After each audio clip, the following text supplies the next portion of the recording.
Run when the rhythm's right. Go into the night. Go until you're out of sight and you're out of my mind. Run when the rhythm's right. Go into the night. Floating as the river flows, easy as it goes to the ocean. So walk on by, I've got no reason to love you, but I do, I do, I do. So walk on by, I've got no reason to love you, but I do, I do, I do. Show me colors of the sky, but all I see is gray. You lost me when you lied. Promise me, but you never tried. Secrets in your eyes. You go and run, I'll hide. Show me colors of the sky, but all I see is gray. You lost me when you lied. I don't ever wanna be crowned, just another prize. It breaks my heart, heart. Breaks my heart, heart, heart, heart. Breaks my heart, heart, heart, heart. Breaks my heart, heart, heart. Breaks my heart.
Lost in the midnight blue shadows of the moon. Here with open arms for you, feeling something so new. Said with me you'd reach the sun. Oh, but we were so young. Love me till the summer's done, but keep me in your heart, so I hold on. So walk on by, I've got no reason to love you, but I do, I do, I do. So walk on by, I've got no reason to love you, but I do, I do, I do.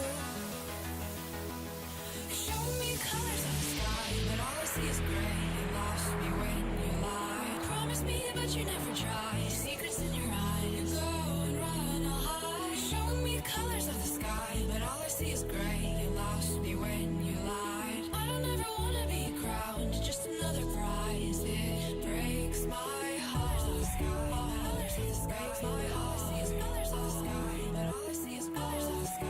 Colors of the sky, but all I see is colors of the sky. But all I see is colors of the sky. Colors of the sky, but all I see is colors of the sky. All I see is colors of the sky. All I see is colors of the sky.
Shook me to the ground now, and somehow I feel like you don't know me. Shook me to the ground now, I don't even know how. Brought me to a life that you never showed me. Coming from a locked up ghost of yourself, but you're coming from the light.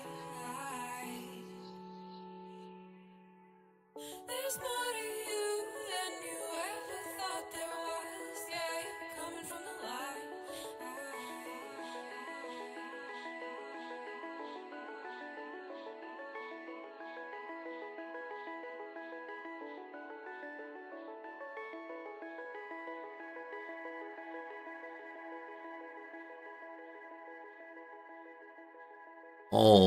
All right. Good morning, good afternoon, good evening, and welcome. My name is Resorty, and to you, one and all, I say hello, friends. Welcome.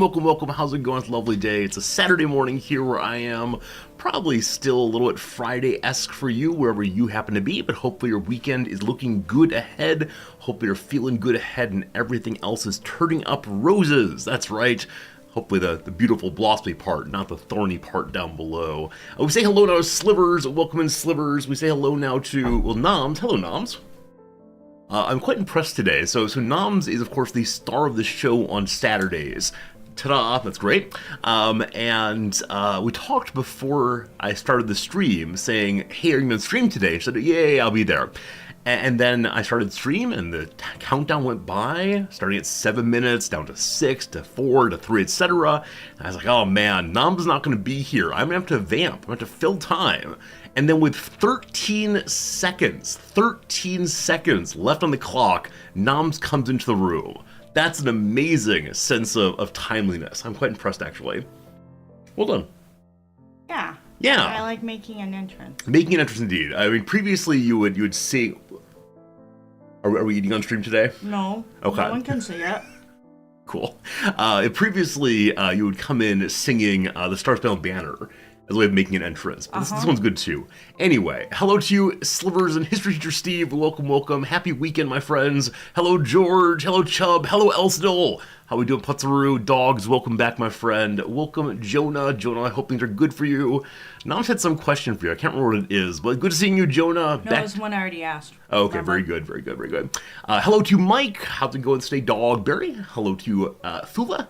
Thula says it's weird to wish someone a good night while becoming about sleep. Oh, wait, when I say, like, good morning, good afternoon, good evening, yeah, I don't say good night intentionally, because I don't want to say, like, night, sleep well. I know for some of you it is nighttime, but I wouldn't say good night. I would say hello, maybe? How would you greet? Who's that famous anchorman in the States who used to do that? Edward R. Murrow? Yeah, Edward R. Murrow, absolutely. Do that kind of greeting. Back in the very first stream I ever did, when I had 0 viewers, absolutely. My greeting was, what is it? Hello to you, Mr. and Mrs. America and all the ships at sea. I think it may have been Cronkite. I'm not sure about that, but yeah, we don't. Oh yeah, maybe it was Cronkite. Yeah, we don't say good night. We say what? I mean, if you go into like a bar in the middle of the evening and want to greet people, Good evening. Like even if it's like 11 p.m. Hello. Yeah, I think I'd become hello at that point. I don't know. What's up, Tiger Burning? What's up, everybody? Hope your weekends ahead are looking good. Hello to you, Brew. It's 7 o'clock. You know where your stream is. The phone is ringing in the other room. That's what's going on right now. Hello, HPG. HPG, good seeing you. Yesterday I joked that today would be 4 hours of video game reviews, and it's not true, don't worry. Hello, Narfin. Hello, Brew. Hello. Noms, what's going on? What are you thinking? I'm looking at the food I am eating, which is a fig. I'd like to remind the jury, I'd like to read back the transcript. I just said it. Nom said that she is not eating food because no one can see it. I didn't say I'm not eating food because I just said that no one can see it. So I'm having a fig, and it looks so interesting. And then I reminded myself that it's actually an inverted flower. It is. Right? Would you like me to show people what you're not eating? Oh, sure. All right. I don't know if you can get the fine detail. I mean, we could probably pull up a picture also, but no, there you go. It's fuzzy. It's fuzzy. The part that I think is so cool, you can't really see, right? It's fuzzy. Where the white part and the red part, like their little grains in there. Yeah, it's pretty cool. It's pretty cool. Yeah, Yeah, like you said, it's an inverted flower. It's very much a flower that has joined inside. Yeah, it's so cool. Yeah, I eat inverted flowers. Yeah, I've actually never. For breakfast. That's not true. It's not because I've never had figs. I'm not a big fig fan. I like them so much. I know. It's good. I'm glad that we do not like the same things, so you won't eat all of mine, or worse still, I won't eat all of yours. But yes. So what do you like about figs? They're just tasty. Yeah, it's just about the taste. Yeah, for me, the taste is just not there for whatever reason. I don't know. But you're not very good at tasting subtle flavors. It is true. It is true. I'm not very good with these subtle flavors indeed. How about fig Newtons? I think I've had fig Newtons and just not really for me. They're completely different from figs. Are they? Yeah. So fig Newtons, every so often I'll go on a fig Newton kick. Do they sell them here? No. Oh. And mostly with fig Newtons, what I really like is the outside biscuity part. So I think figs, when they're dried, they taste really different from fresh figs. And I really like fresh figs, and I really like that one can get them here really quite easily, whereas they're very hard to get in the Midwest. It is true. Now, I wonder if that's because figs are more easily grown here or near here, or if there's a preference for the flavor here, and so there's larger market demand, or perhaps both. I don't know. How about figgy pudding? I know of figgy pudding. Isn't it part of, like, we wish you a Merry Christmas? Isn't one of the verses about figgy pudding? And then, like, we won't go until we get some. I think so. I like all the people who do not like figs. They're like, meh, texture bad, meh, raw bad. Yeah. I'm like, these are so tasty. It's okay to have differences. It's okay. But I've never had a figgy pudding. And actually, I don't even know what it is. I assume it's British, but I'm not sure at all. They're easy to get at Costco. Yeah, I have a typical American palate. I mean, probably true. It's probably true, especially as I get older. My tolerance for spice has gone down some, so oh well. That's fine. I look forward to We'll get you some peanut butter sandwiches. Yeah, peanut butter sandwiches, or I could have a life full of I don't know, those rice cakes. Everyone likes rice cakes. No. You don't like rice cakes? They're mostly air. Do you not like breathing? I only like the salty rice cakes. All the other ones, like the fake flavors, are just they taste incredibly artificial to me. So just the regular plain / salt ones. I see. They start resembling popcorn. So Oh sure, it's okay. sure. So you like them when they're like maximally dessertified? No. The dessert, there's lots of desserty flavors. For me, they taste really, really artificial. I see. Good question. How about Rice Krispies? That is the rice cake form with marshmallow mixed in. Yes? Those are Rice Krispie treats. A treat is not a cake. Rice Krispies are just the cereal. Oh. Rice Krispie treats are the marshmallowy one. Well, I'm asking you a question, though. Do you like rice... Never mind, whatever. Who doesn't like Rice Krispie treats? I don't really like how squishy they are.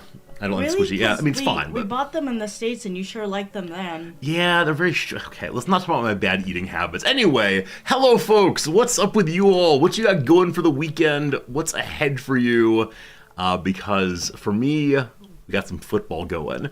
Tomorrow morning, 8:30 a.m., we'll be watching a Wrexham match. Wrexham versus the Vancouver Whitecaps over in Canada. And then tomorrow evening, Nams and I will be going to watch the good people of Brighton Hove Albion again playing their Japanese team here at the National Stadium. It'll be very exciting. Oh, the Olympics are going also. Have they already started? I believe that the opening ceremony of the Olympics was last night. Oh, really? I think so. No, when I say last night, I mean like yesterday morning our time.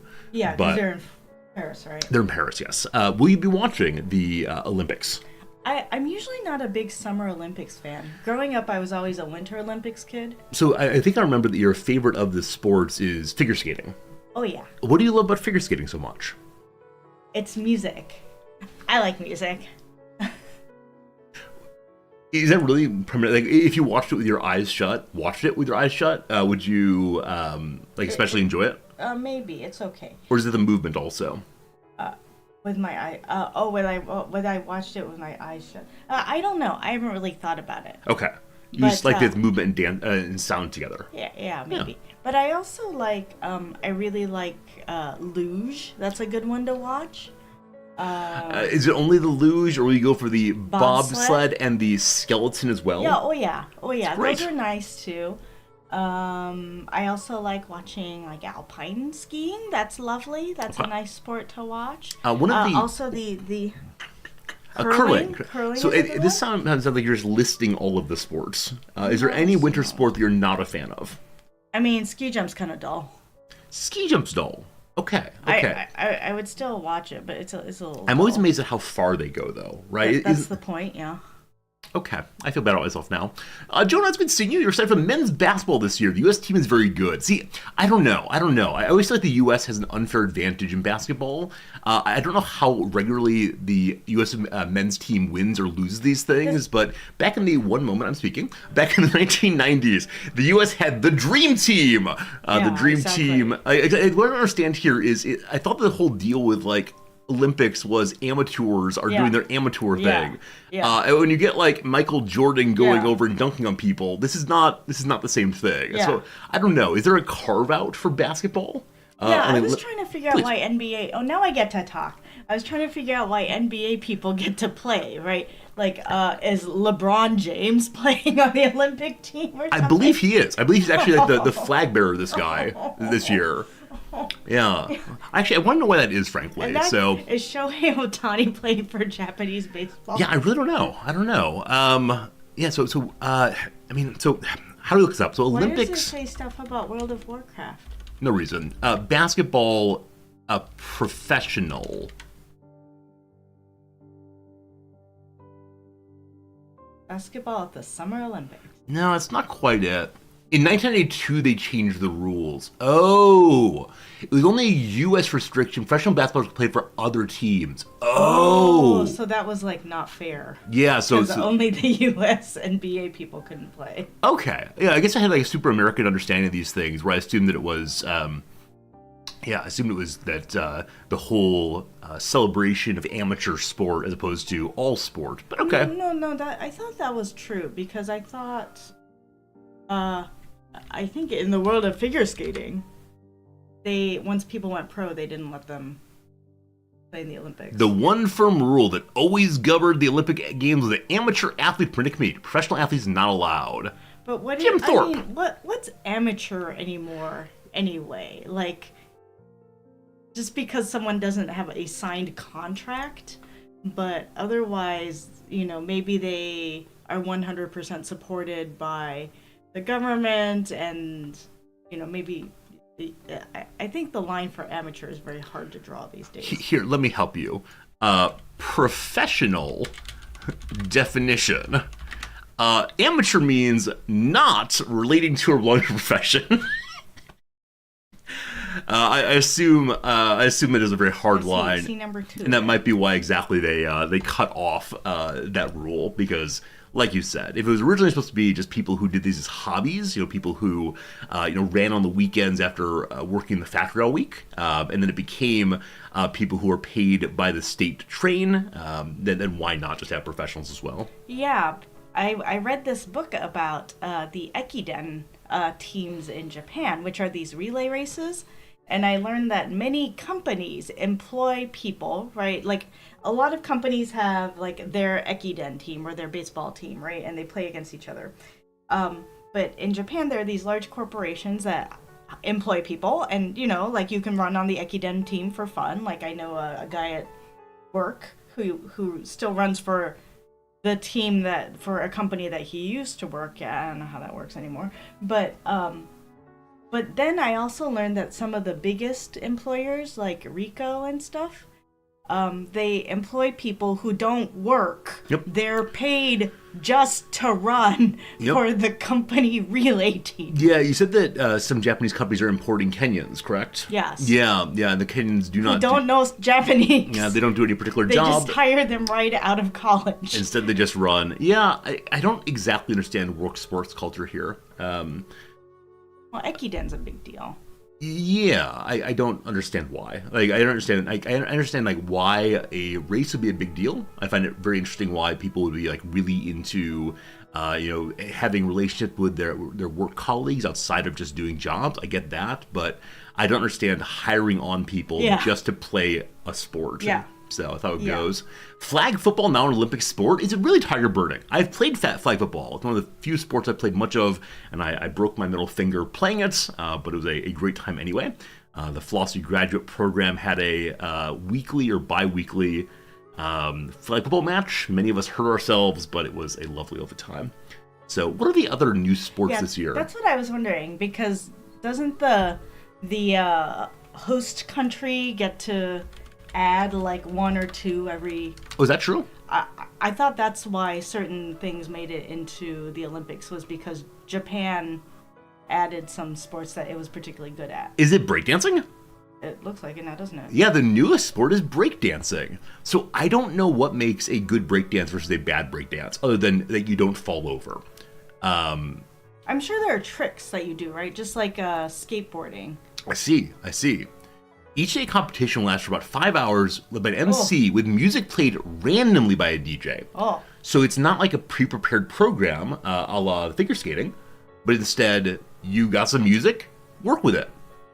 Interesting. I wonder how they ensure the DJ is a neutral person, and on how they ensure that the music is within certain specifications. Because I doubt like one person out there with like the hottest beats absolutely slapping, and next person gets stuck with like Twinkle Twinkle Little Star. The next part is interesting, right? So the 4 that were added to the Tokyo Games, right? Those are all things that Japan's pretty strong at. Skateboarding, surfing, sport climbing, and karate. I can't believe karate wasn't in there before that. And I know that judo was. Yeah. And so I don't know. I understand they're both martial arts, somehow distinguished, but so that is the case that sports are added based on what the home team is good at. Interesting. I didn't know that actually. Well, it's strategic, right? So you can add whatever you want, I think, or you can propose to add things, but I think most countries, if I recall what I read about this correctly, like I think most countries choose the ones that they're good at because they want to rack up more medals, right? Yeah, I don't understand anything about the Olympics other than it costs a lot of money and is not a good investment for nations in general. What's coming in 2028? Flag football and squash, apparently. I guess these are things that Americans are good at. Where's our competitive eating? Give me competitive eating. That happens. Is it on Thanksgiving Day? The 4th of July. It's 4th of July. At Coney Island at Nathan's Hot Dog Stand. We missed it. Absolutely. Did a Japanese man win again? No, the Japanese man has been out of qualification for a very long time. Joey Chestnut is the fellow who consistently won for a time. I don't know if he won this year, but yes, Kobayashi, I believe, is the name of the Japanese hot dog eating machine. And I believe he may have been disqualified for being a professional. I think. Is that true? Let's look this up and see, because if so, it's going to bring the conversation absolutely around. Before we switch, I was looking at the bottom there where it says, why a hat is a mascot for the Paris Olympics. At first, I just looked at it and I said, oh, it's an onigiri. Yeah, he thought it was a rice cake. That's delightful. It looks like a rice ball. Chestnut wasn't in this year. He took a different sponsor. Okay. So maybe that is the issue. Taking other sponsors kicks you out of Nathan's. Let's see here. Is it Kobayashi Maru? Is that his name? No, I'm joking. Okay, I'm joking. Like, that's Star Trek. Yeah. Okay, the godfather of competitive eating. This man is. There he is. All right, what's the issue here? What's the end of your days? Let's see here. Looking for the. All right, so here's hot dog fun. Where's the ban? Oh, here we go. The terms the Major League Eating country signed to compete in Nathan's hot dog competition limited his money, and so he would not sign the contract, apparently. It's because that he was not allowed to compete. There you go. Oh, I see. There you go. Poor buddy. The best in the world cannot get involved. Training and techniques. Canada's biggest pizza eating contest by eating 62 slices of pizza in 12 minutes. See, this is just upsetting to me. Like, I appreciate that humans attempt to achieve wondrous outcomes and stretch themselves in new ways and do more than ever before. But when I start thinking about that much food, my stomach just gets kind of unwell. So, do you have a similar reaction, or are you all about this kind of thing? No, there was that TV show, Man vs. Food. I Yeah. watched that for a while. It's kind of what's the word? A spectacle. traumatic a little bit to watch because he starts sweating and has a bad time and stuff, and I'm like, I don't know, man.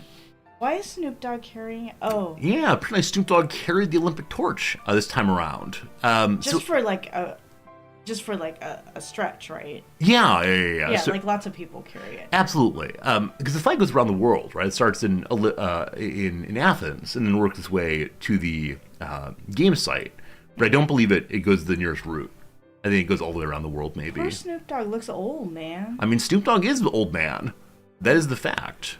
Was it in the U.S. then, or is in Paris? I mean, wait, no, actually, it would make sense. Why would he carry it in France? I understand that he's. Oh, I thought it said boss. I'm like, because he's a boss, but he's EO15. Yeah. I understand that Snoop Dogg's particular flow transcends all national boundaries, but why? And why Snoop Dogg? That's what I want to know. Like, it's not like he's currently #1 on the charts or anything. Yeah, and when I think Snoop Dogg, I don't think sport per se. Snoop Dogg torch, why? Is there a reason here? One of the final torchbearers of the Olympic flame. It was lit. Yeah. That's why he carried it, because it was. Oh, maybe he. I'm not gonna make bad jokes about Snoop Dogg's. Is it? Oh, good lord! I reject them all. Okay. American rapper Snoop Dogg brought the flames of the final stage. The final stage. He's 52. Gold trained on his feet, blue kisses. There's no statement. Okay, there's a concert following the torch's penultimate leg. So maybe he was part of the concert? And the famous rapper plays a large part in the Olympic Games as a special correspondent for U.S. broadcaster NBC. So Snoop Dogg is now not just a rapper, not just a businessman, but also a commentator. I'm sure he knows lots of things about sports. I have no idea. I don't mean to be rude. Like, in no measure am I saying this person is unworthy of the job. I just don't understand it. I like how somebody caught my drift about what was happening there. Because I was going to say something and then I decided not to, but Game Urchin understood. Game Urchin's good seeing you as always, my friend. Welcome, welcome, welcome. Anyway, that's enough. Snoop Dogg adds sizzle to Paris drizzle. That's lovely. Good job. His son played college football? That's awesome. I had no idea at all. Absolutely no idea. All right, Noms, what you got going this weekend? What you got going this week? Let's do a little bit of Noms catch-up time as we move our way through. Well, I saw Game Merchant said something about French fries. Did you tell them about our microwavable French fries? I did not. A few of you know, or actually probably all of you know, I was pretty ill earlier this week and feeling very, very unwell indeed. And on the day after my main illness, I didn't want to eat anything. I just felt still really, really off. But then we went to our football match, watched some lovely soccer, and Noms got herself a little container of French fries, like the hand-cut potato wedges, yes, the wedges. With some salt, with some grease of some kind, and they were absolutely perfect. They were just what the stomach needed. Yeah, I thought they might be too greasy for Oh, you, as did I. You really liked Yeah, I absolutely thought they might be too greasy. I wouldn't want to have them, but I know they're absolutely right. So when we got home, Noms actually went to the store and bought some other French fries. And these are things I had not seen previously. Welcome back to the big screen again. Yeah, I wish we had the box. I hope you can find a picture of the box. It's all right. What was it called? Micro Magic. Micro Magic French fries. Maybe. Yeah. There you There go. we are. There you go. Yeah, so you take this little box and you open it up and put it into the microwave for, I think, 3 minutes or so, and then they're pretty tasty. Friends, an ad break is coming toot sweet presently, and so we'll back on the other side of that for sure. It is a long-selling product launched in 1988. Yeah, I've never heard of it before recently. Noms loves it so much because of the existence of this man right here, Yeah. which you Yeah. said is what, Noms?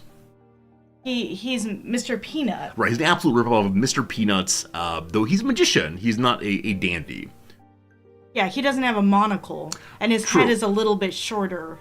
But come on, he sure looks like Mr. Peanut. Yeah, but he has legs, he has arms, he has little top hats. It is all kinds of delightful. I mean, he does have a cape. Mr. Peanut does not have a cape. That's where he keeps his potato magic. Yeah. So, if you scroll down, there's also micro hamburger magic or something. Keep scrolling. Right here? Yeah. So is this a common product? And further, is this an American product? I mean, that was written in English here, indicates it probably was at one point sold in the U.S., but definitely... Look at that. Yeah, apparently they had them in the Honey, I Shrunk the Kids, I believe. Honey, I Blew Up the Kids. Honey the Honey. Very good. Ooh, three for 99 cents. Let's see what the company actually is. Huh. Let's see. So, if I just do Micro Magic brand. Looking like a Japanese brand for right now, but maybe it was something else previously. Micromagic.com up there. Yeah. Oh, no, that's something It's else. not. It's a graphical design entry. So, is it possible that only these exist still? Otsuka Foods. Otsuka Foods. Is it like certain other things that are originally from America and then they came to Japan? Possibly just. So it looks like a lot of pre-prepared things in their portfolio. Yeah, it's all stuff I've seen. Yeah, definitely. Is that soy meat? Which one? Yeah, Zero it's meat? Yeah, right zero here. meat, yeah. Absolutely. Yeah. Hi, President of Otsuka Foods. Yes, and corporate philosophy. What's your philosophy? We all want the people we love to be healthy. That's why we sell them Micro Magic potatoes. I wonder if... It must have been sold in the U.S. So, Micro Magic... 3 for 99 cents. USA, Man. maybe? It costs like 164 yen. Ugh. I have no idea how to find this. Like, did this thing used to exist is the question I'm trying to ask. Let's try French fries. Alright, so that's the Japanese one. This is Japanese Amazon. Nostalgia. I feel like no one ever remembers Micromagic fries. I'm also they're probably toxic AF at the time, lol. Oh boy. So Japan is living in the 1980s. It's true. Like, this is a thing that apparently existed, and is just not here anymore. I should reach out to this person and show them a brand new box next to the New York Times paper from today to prove they are real here in Japan, in which we live in the past. They had shakes and a microwave Frosty. I did see a picture of shakes. That's amazing. Absolutely amazing. Anyway, those of you who said you've seen this before, apparently they are indeed a real thing. Not just in Japan, but in the US also. Yeah, but that one is not so special because it doesn't have the potato Mr. Peanut with a top hat and a cape. I do wonder what portion of that is just that like Japanese folks really enjoy mascots. I mean, yeah. Big fan of mascots here. And you'll notice also on the left-hand side there, that little island there is Hokkaido. So part of their branding is also their potatoes are grown in our northern farmland. It's kind of like Wisconsin, maybe. I feel like Hokkaido is like Wisconsin plus Idaho plus Iowa plus like every, yeah. Yeah, it's largely the place US. that's pointed to as being like the rural origin of food stuff, good food stuff, I suppose. Dairy and also good fish, apparently. Apparently, yeah. I've not been there. I know nothing about it other than it's a place. I love that you can get a big version of it. So the Simplo seems to come up a lot. So maybe that was the original company. Oh, the Simplo or Simplot? Let's see. We are discussing micro shakes, Steve, because the French fries exist today in Japan still.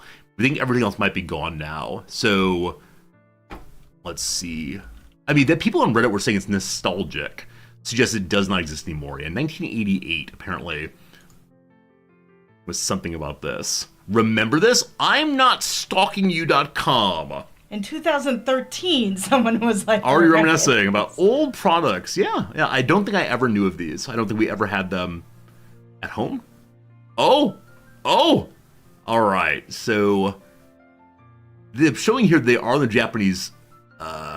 shelves, but they're talking about it in past tense. Maybe we should buy these. It was 100 yen at one point in time. Yeah, not too bad. Maybe we should buy these and import them to the U.S. And take them to like comic book shows.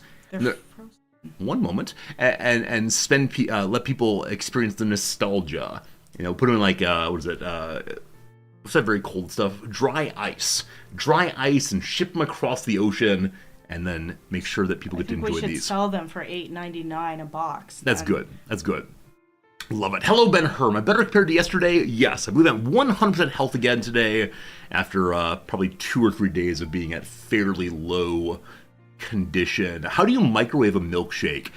My guess is it's super, super frozen. And then that's right. That's a technical term. All you scientists get your books out. Super, super frozen. And then you put a little bit of heat on and it makes it less frozen. I have no idea though. No idea. I've done that to like a Dairy Queen shake that I've frozen. Like if I've not finished it. Have you really? That's amazing. I've gotten like a, what do you call those things from Dairy Queen? A Blizzard, and not finished it, and then like I put it in the freezer, and then it got like solidly frozen, and then you put it in the microwave for a little bit, and it gets a little bit warmer, and then you can Wow. mix it up with a spoon, and then it's like about the right consistency. Yeah, so I've never had this thought before, and I realize why is that I always finish my Blizzards. Exactly. What do you mean not finish them? Yeah.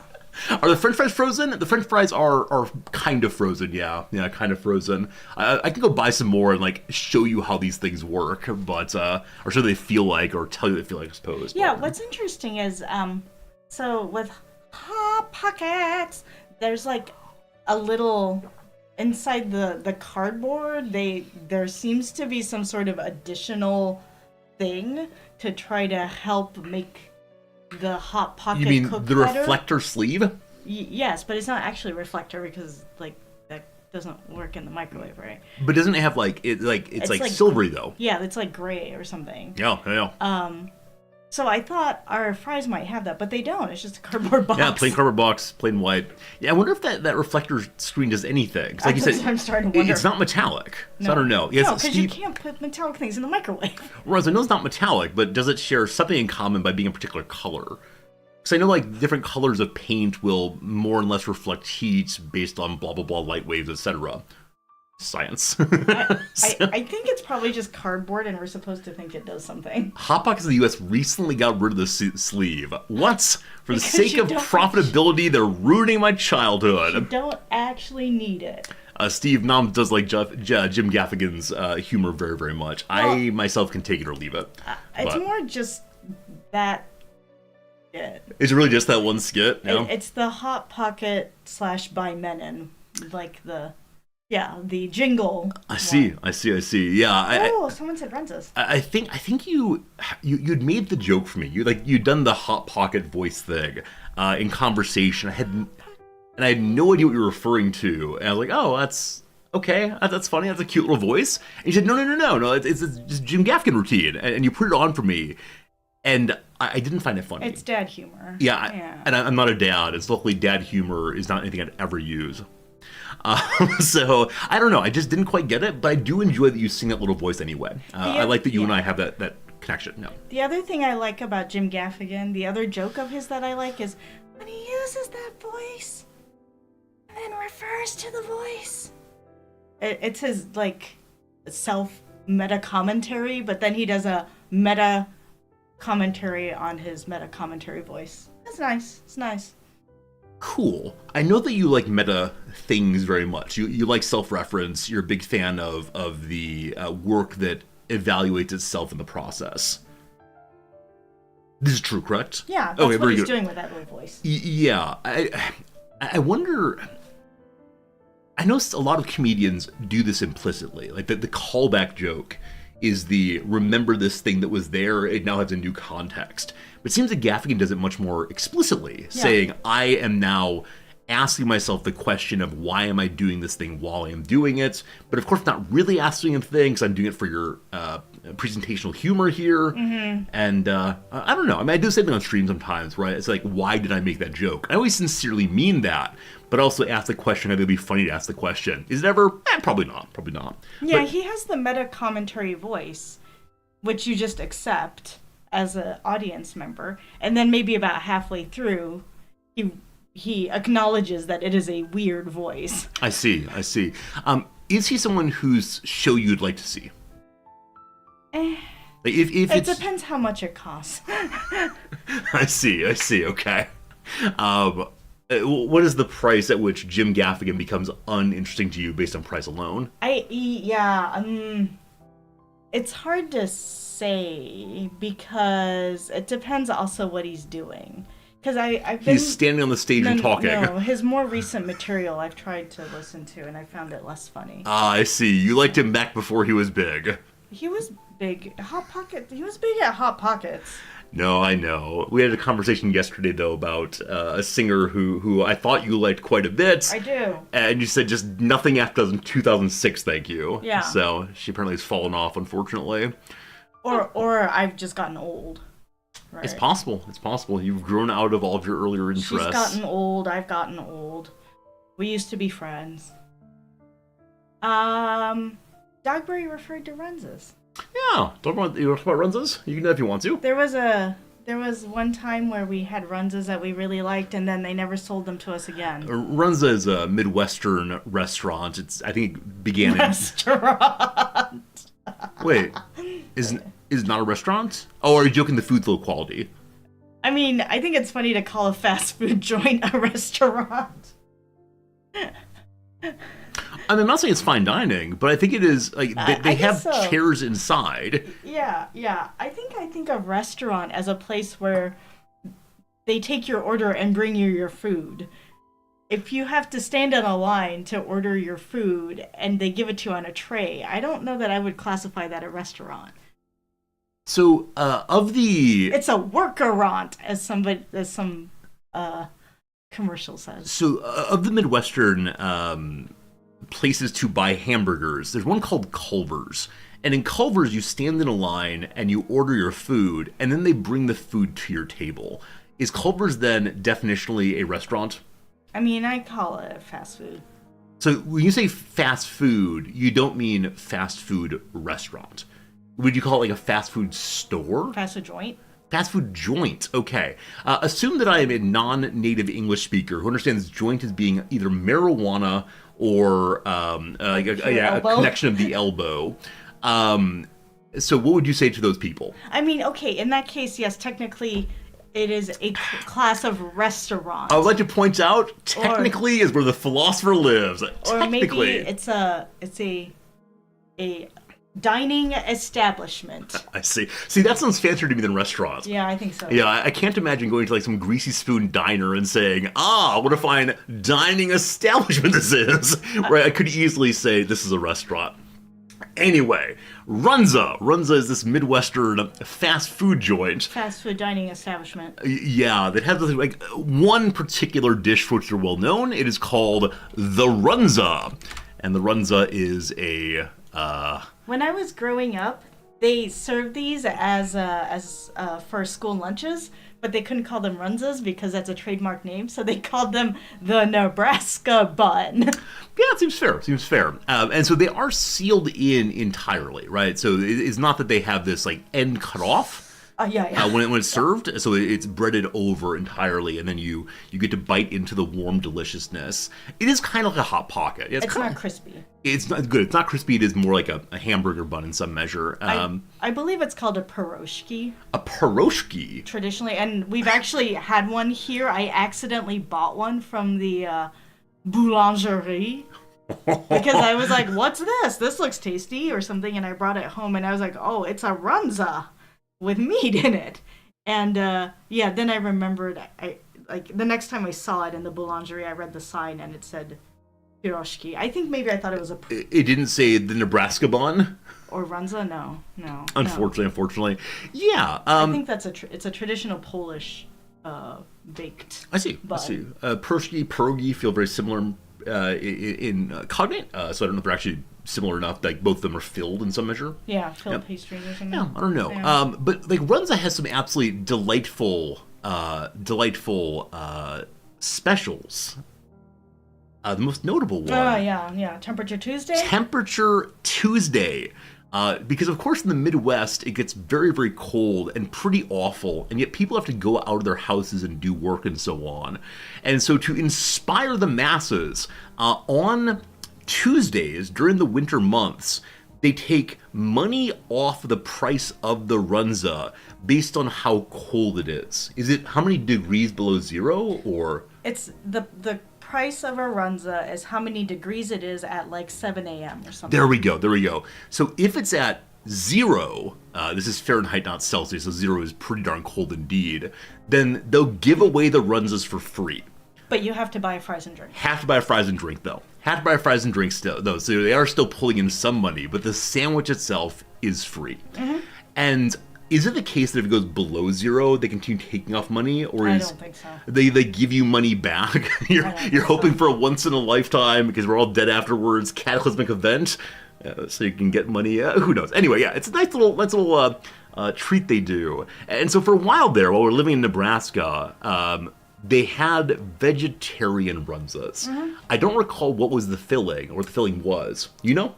One was soy meat, one was black bean. Black bean, absolutely. And they weren't amazing. They weren't super tasty. They're not the kind of thing that I would call restaurant food.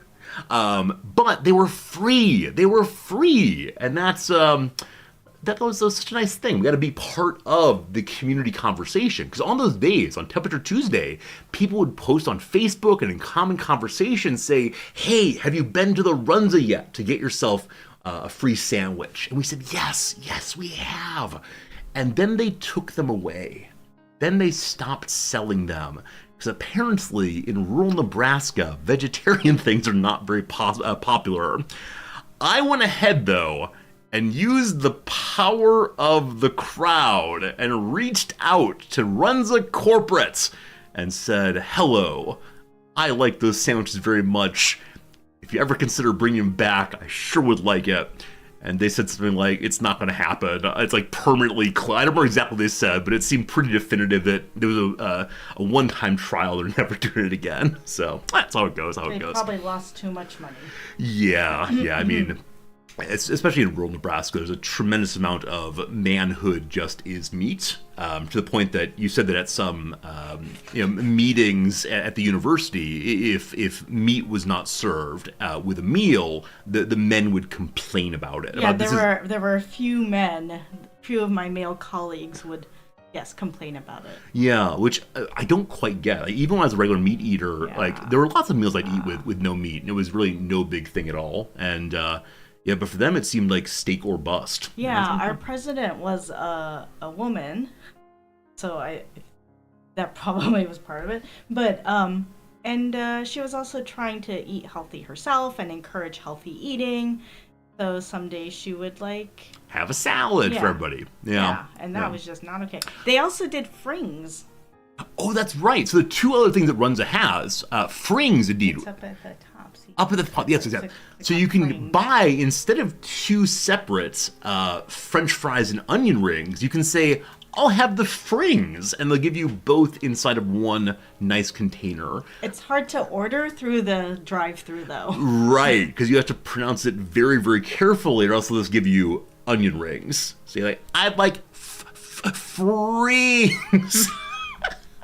I mean, I think the other thing that people really like about Runza is that you can have fries or rings for your side, right? That's not very common. It's the same price. Right. That's how it goes. Well, did you ever want fries with onion rings? I agree with that on that one entirely. I'm an onion ring guy all the way. That said, Noms loves potatoes very, very, very much. If you click on that photo there. Yep. You see that little dip at the bottom. This sauce here is very, very good. What's it called again? I think it's just French onion dip. French onion dip. Yeah, I think it's you can buy it in a packet at lots of places. Like you can buy a powder packet and you add sour cream to it. Oh, yeah. I think that's my grandmother used to do that for the Super Bowl. It's very, very popular, and you used to be able to ask for it to come with your onion rings free. And now they charge you for it. Well, understandably, because I'm guessing a lot of people just showed up and said, I want that sauce, give me that sauce. And they had to give out tons of it, probably. Arby's gives you Arby's sauce for free. What is Arby's sauce? That's just barbecue sauce. It's just watered down barbecue sauce. Oh, don't they also have what they call, horsey sauce? Yeah, horsey sauce is excellent. Horsey sauce. I don't, independently of how good it tastes, when I see something called horsey sauce, I think this is made of horses.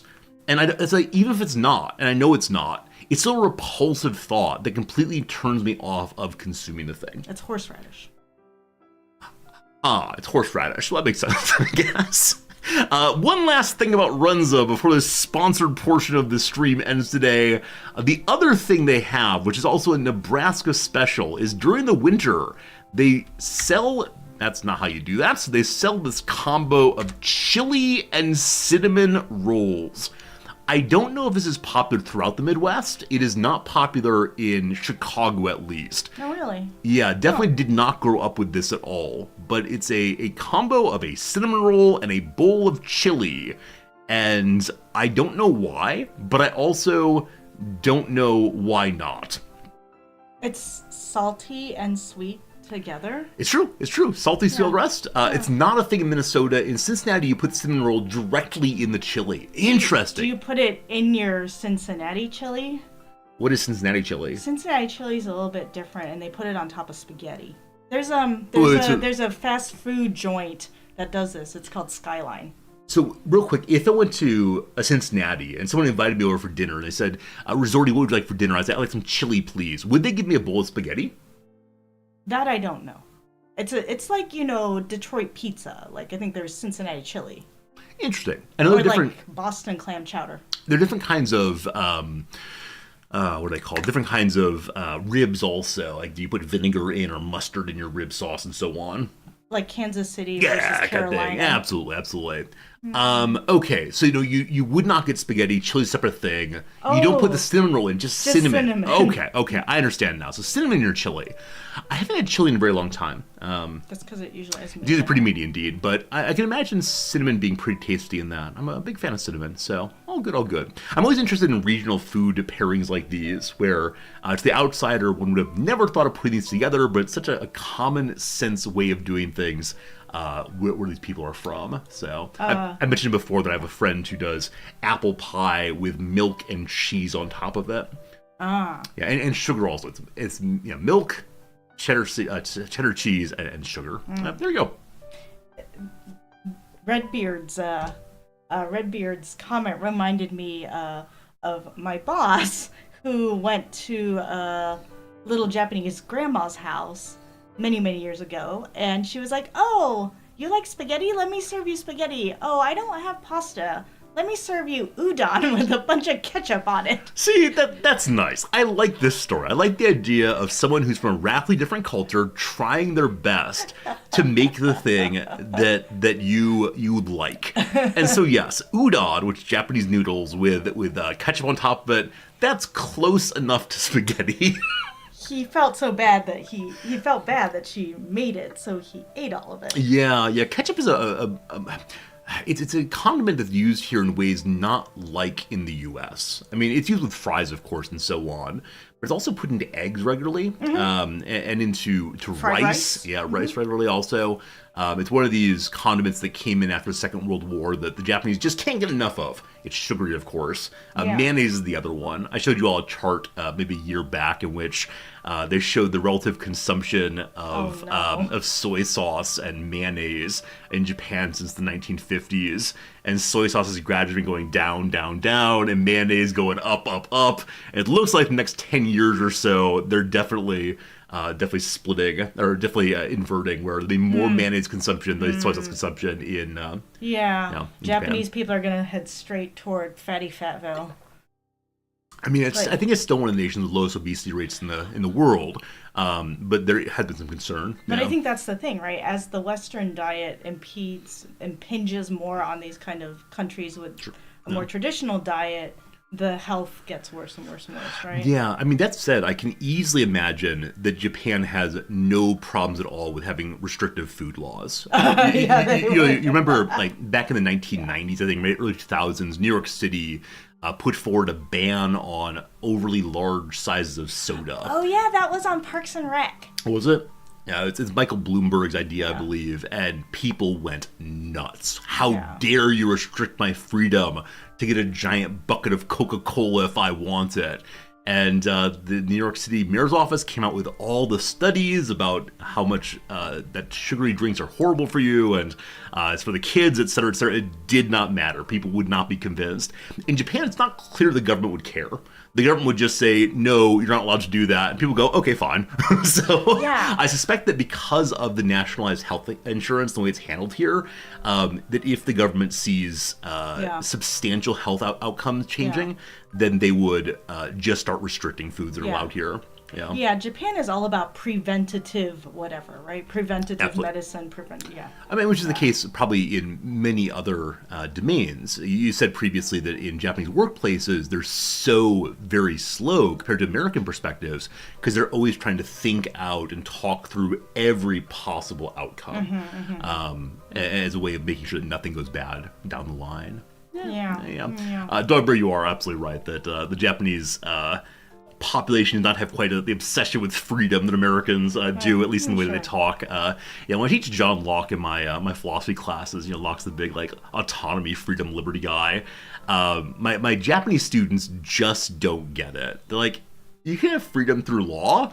It's important to have a good structure for society, or just otherwise it's chaos. And it's one of these places where I can't quite get my American students, my Japanese students to understand each other fully by the end of the class, other than occasionally a Japanese student will say to me, what that American said, I thought was only in movies. Like, nope, that's what people really believe here. So it's always delightful things. All right, friends, I'm going to go ahead and fill up my coffee mug. Oh, no. I'm going to get some coffee. I'll be back. I have to go for my ride. In just one moment. For some reason, I have black bars on the side of the screen. Yes, I do. Yes, I do. What happens? So you'll notice that this stops right here.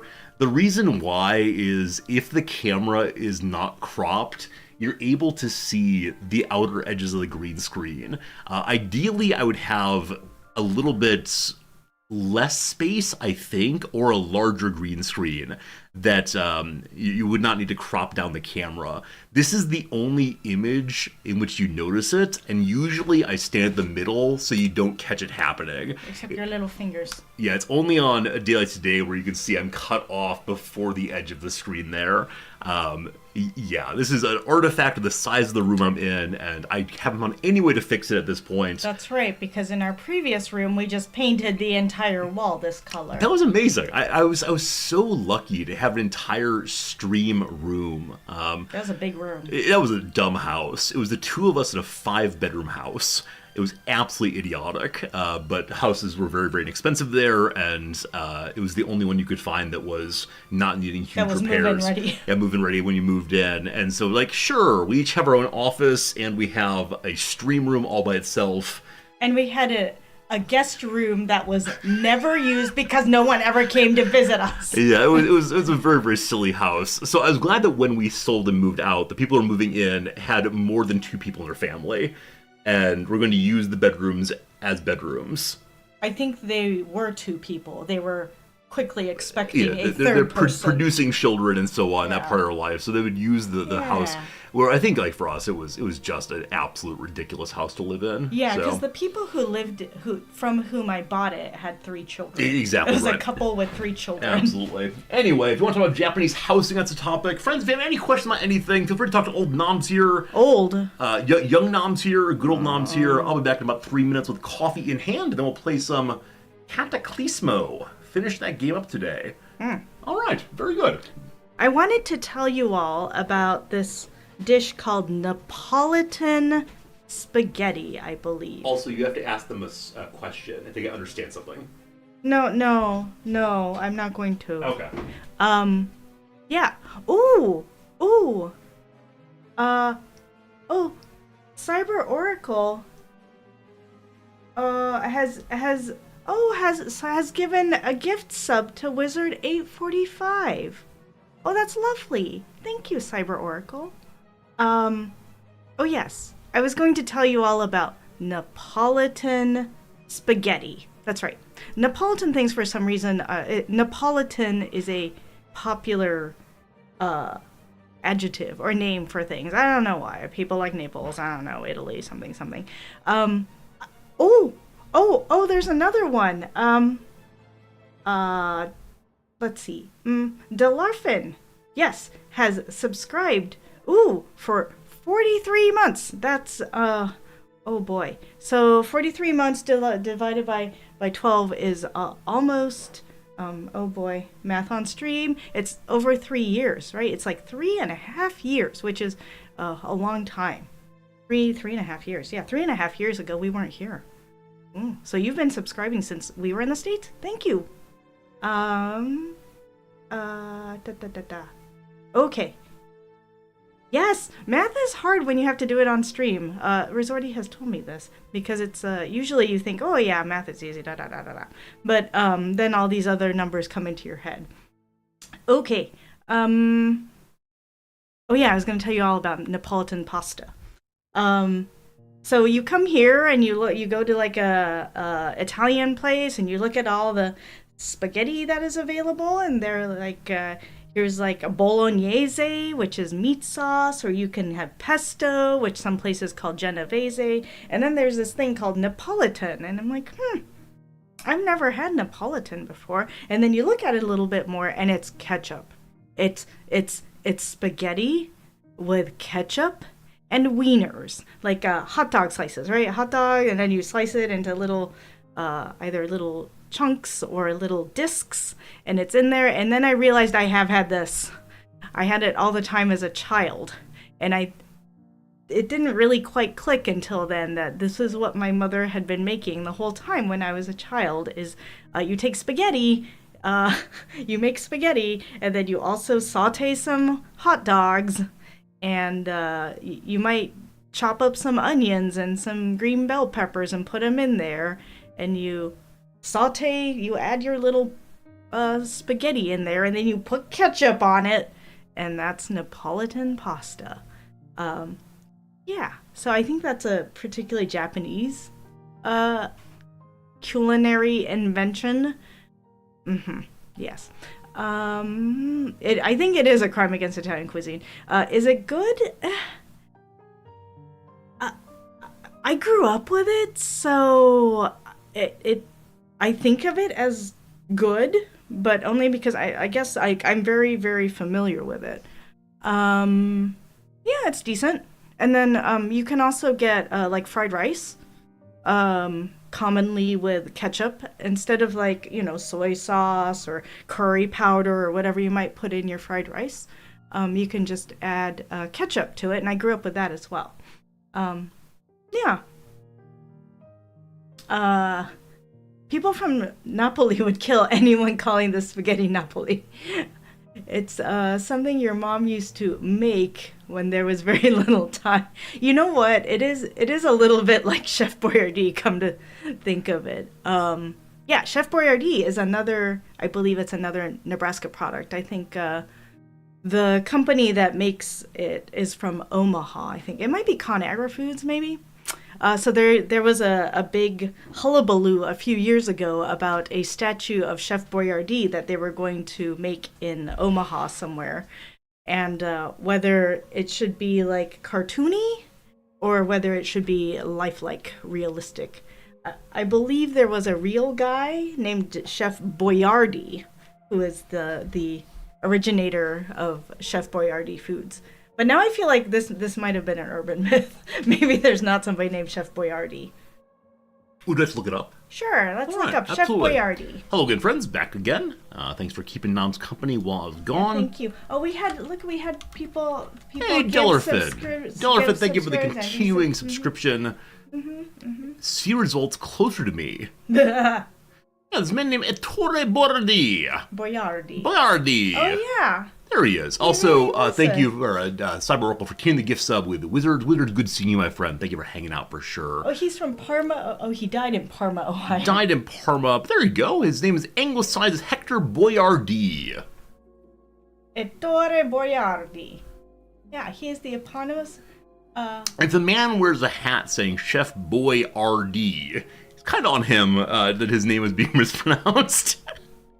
And can you click on Chef Boyardee Foods there? I'm happy to click on the first link in any description. Absolutely. Hello, Jim. It's good seeing you, my friend. Welcome. It is part of ConAgra now. Okay. Yeah. Founded in Milton, Pennsylvania. There you go. It's Pennsylvania's product. Not what the man looked like, apparently. There you go. ConAgra Brands is now headquartered in Omaha. ConAgra's in Omaha. Got it. I was talking about the Chef Boyardee statue. in Omaha. So is it the sense that they were acquired by Conagra after the good Yes. chef's death? Yeah, or even before. Right? I see. Yeah, so he anglicized his name to Boyardee to help Americans pronounce his name correctly. So maybe it was said Boyardee the entire time. If he's saying this is pronounced correctly, I don't know. But is it Boyardee or Boyardee? Boyardee. I actually have no idea. I'm sorry. Look, 4 years later, it was home international. There you go. Very good. All right, that is done. I'm curious, though. Let's talk about pasta. Noms, what do you know about pasta? Pasta is an unleavened dough. Unleavened doughs are kind of used in cooking.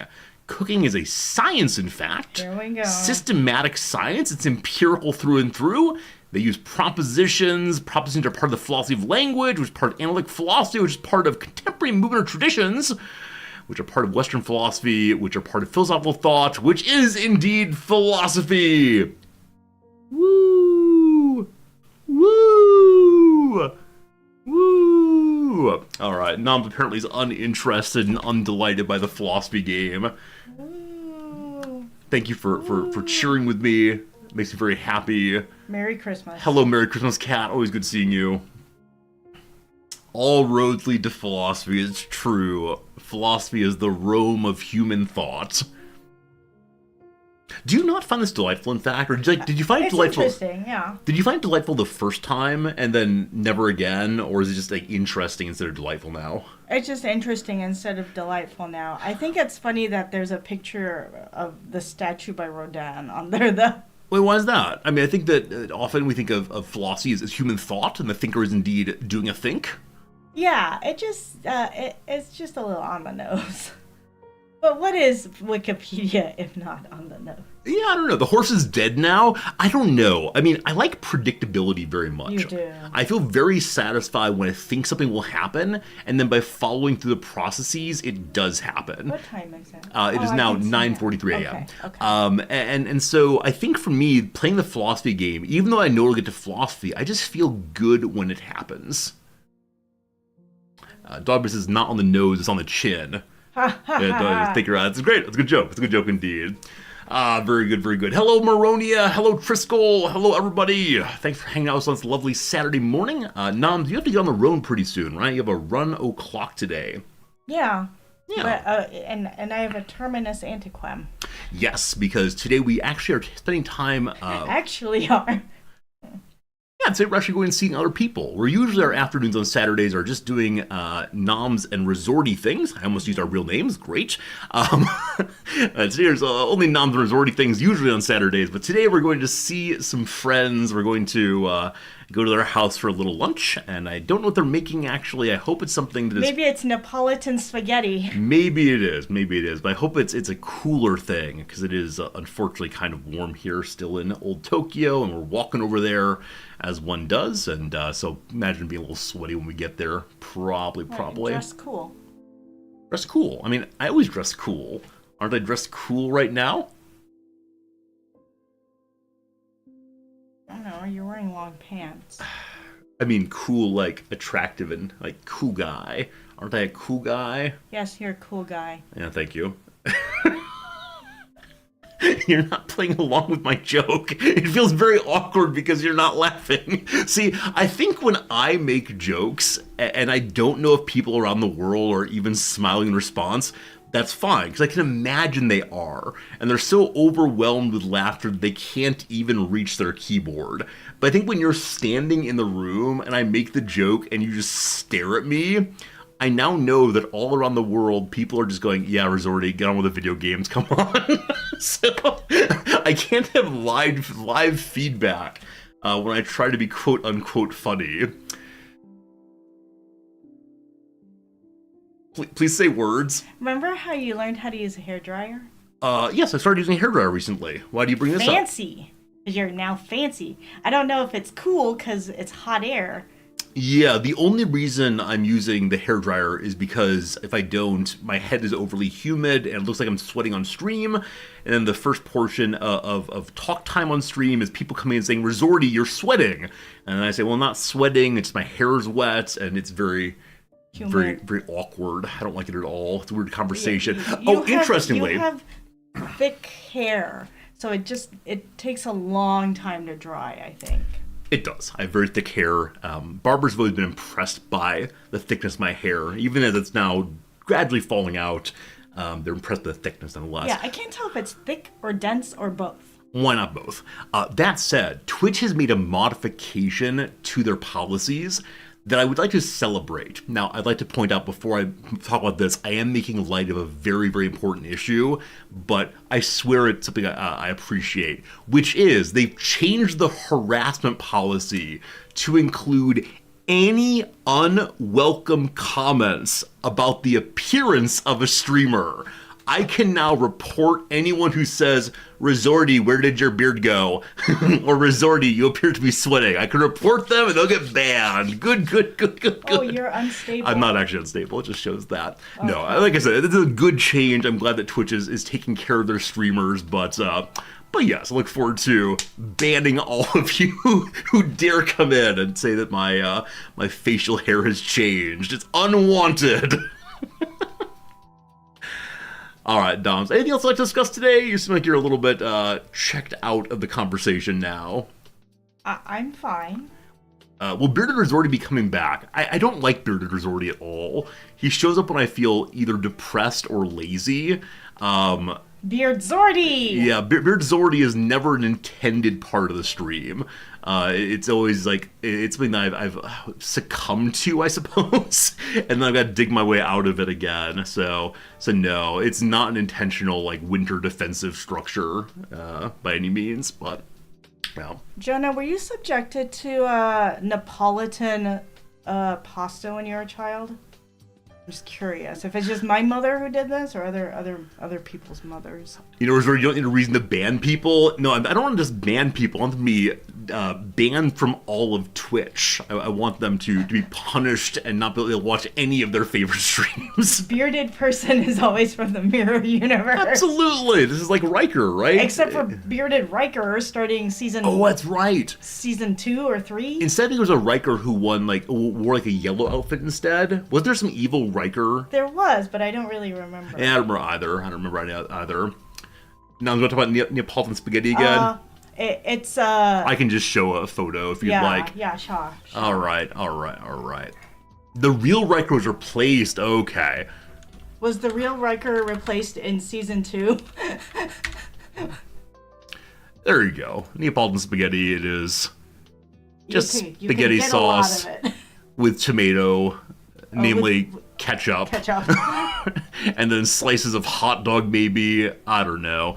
Thomas Riker was an evil, just transporter dupe. Okay. Like I said, I don't remember that episode terribly well, but I'm always delighted that you all know so much about Star Trek and all the rest. Yum, no ketchup? What do you mean? You have dry spaghetti? Actually, I can imagine enjoying dry spaghetti with just like some Parmesan cheese on top of it. I made this gesture because I mean that kind of Parmesan cheese, not the like chopped stuff by any means. Yeah, they call it konachi. Konachi's like butter. Sorry. In your family, you had hot dogs and buttered noodles as a quick dish. Oh, buttered noodles. Yeah, buttered pasta. A lot of people do that. I do recall that. Yep. In the U.S., there's a really overpriced restaurant called Noodles and Company, and they have buttered noodles for way too much money, and it really is like some noodles and some butter, and I'm not sure what else goes into it, and it's like $12. So, but it is really, really tasty, though also in a not all good for the heart way. Yep. Back to Riker. I like the YouTube compilation video of Riker sitting down. Yeah. That is a lovely video. He's one of the ones who like kicks his leg over the chair, correct? Yeah. I wonder why that started. Because there must have been a first time that Riker sat down in this unusual way, and the director-producer let them keep it in. And at that point, it then becomes part of the character, and then... Yeah, I think somebody asked Jonathan Frakes why he started doing that, but I don't remember why. That's great. Oh, the back injury. So he couldn't sit down in the ordinary way, instead kicked his leg over. Interesting. I've never heard it before. It seems like a sensible reason indeed. easier on his back. So now I wonder, as I get older, and my back will surely go bad one of these days, so I start working kicking my leg over chairs too. Yeah, I guess that makes sense, because otherwise you have to kind of bend your back to sit down, whereas if you're kicking it over, you never have to bend your back, right? You don't have to do this with your back. I guess that's right, yeah. I have no idea how backs work. I mean, I know there's vertebrae and who knows, muscles and such. Yeah, that's good to know. It's good to know. I know also that, speaking of people who are really into chairs, right? For a while there, it was Bill Gates, right? Jumping over chairs. Really? You don't know this? He's not a very tall man. Apparently, Bill Gates's two greatest loves are flipping pancakes. He has a published article on a sorting algorithm for pancakes from smallest to largest in a pile. His one published article. And then also jumping over chairs. I think that one of the early editions of Windows came with a GIF or something, maybe a video of him jumping over chairs. So Bill Gates chair jump. Yeah, there you go. I realize now that since I use a stool at work, I am become Riker. Because if I'm not wearing a dress, I do that. Connie Chung. There you go. Bill Gates goes over the chair with both feet. Wow. Isn't that amazing? Isn't that amazing? That is pretty cool. Apparently that was his hobby for a time. Wow. Yeah. I wonder if now, as he's quite a bit older, if he gets little stools. That requires an immense amount of core strength, actually. I'm sure. It's like box jumping, essentially, right? I guess, yeah. Yeah. Oh. Short people jump more easily. Is this Olympics, exactly? Oh, is that true? I guess shorter people would have fewer legs to... Not fewer legs. Less leg to pull up. I don't know. I don't know how to think about biomechanics, other than it's all very clumsy over here. So... Really? Maybe I'm going to be a great jumper. Maybe I'm a great jumper and I don't know it. Yeah, you should try for the high jump. Not the... No. No, maybe high I should jump? just try to jump over. Maybe I should try box jumping. See if I'm good at it. If you want, I find box jumping absolutely exhausting. I know that's the point. It's really hard, right? But I don't enjoy it at all. Anyway, that's that.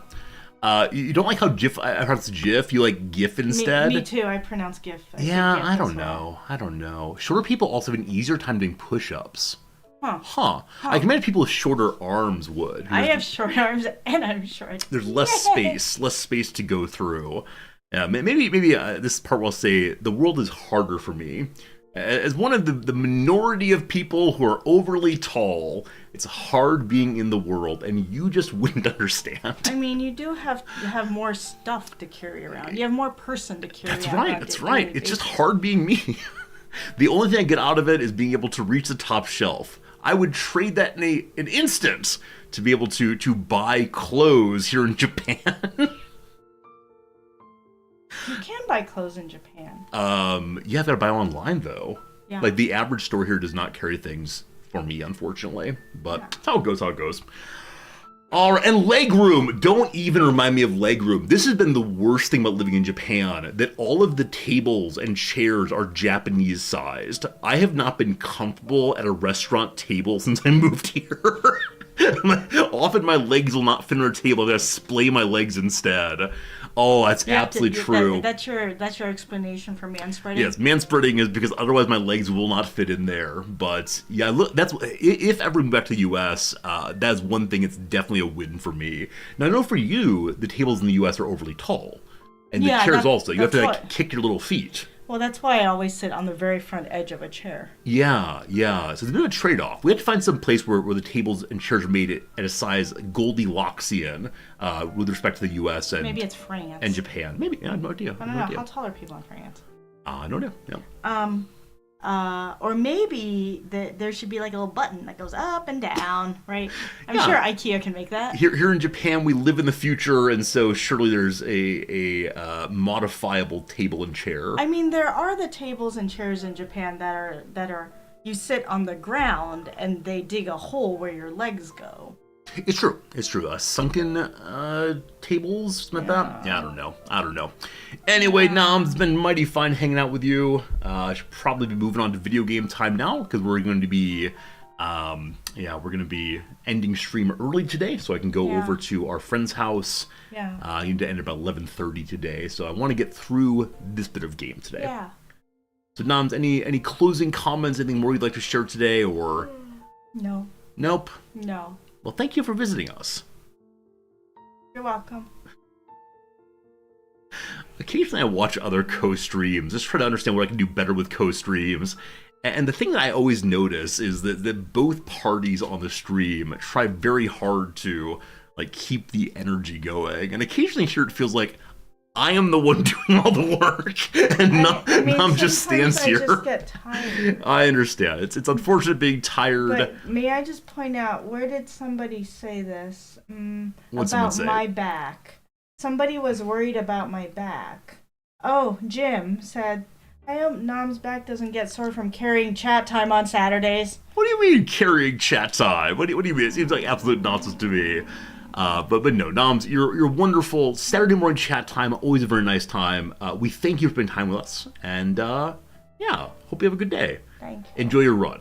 Thank you. We'll see you later. It's gonna be quite hot out there. Yeah, hope it's a good run though. I mean, if you want to, if it's overly hot, you definitely could go spend time in the gym instead. We do have a gym with a treadmills and with bicycles and so on. You can go use those and avoid the heat. No. Why not? No. Why not? No. You just keep saying no. I don't like running indoors. Okay. So I think treadmills have their uses, but I do much prefer to run outside. That's no good. That's no good. All right. Hope you have a good time though. We'll see you again real soon. Real soon. Friends, one of my Chrome windows, is it Chrome, Firefox, whatever I've going now. That's a Chrome face. Chrome, yeah, just popped up with not enough memory to open this page.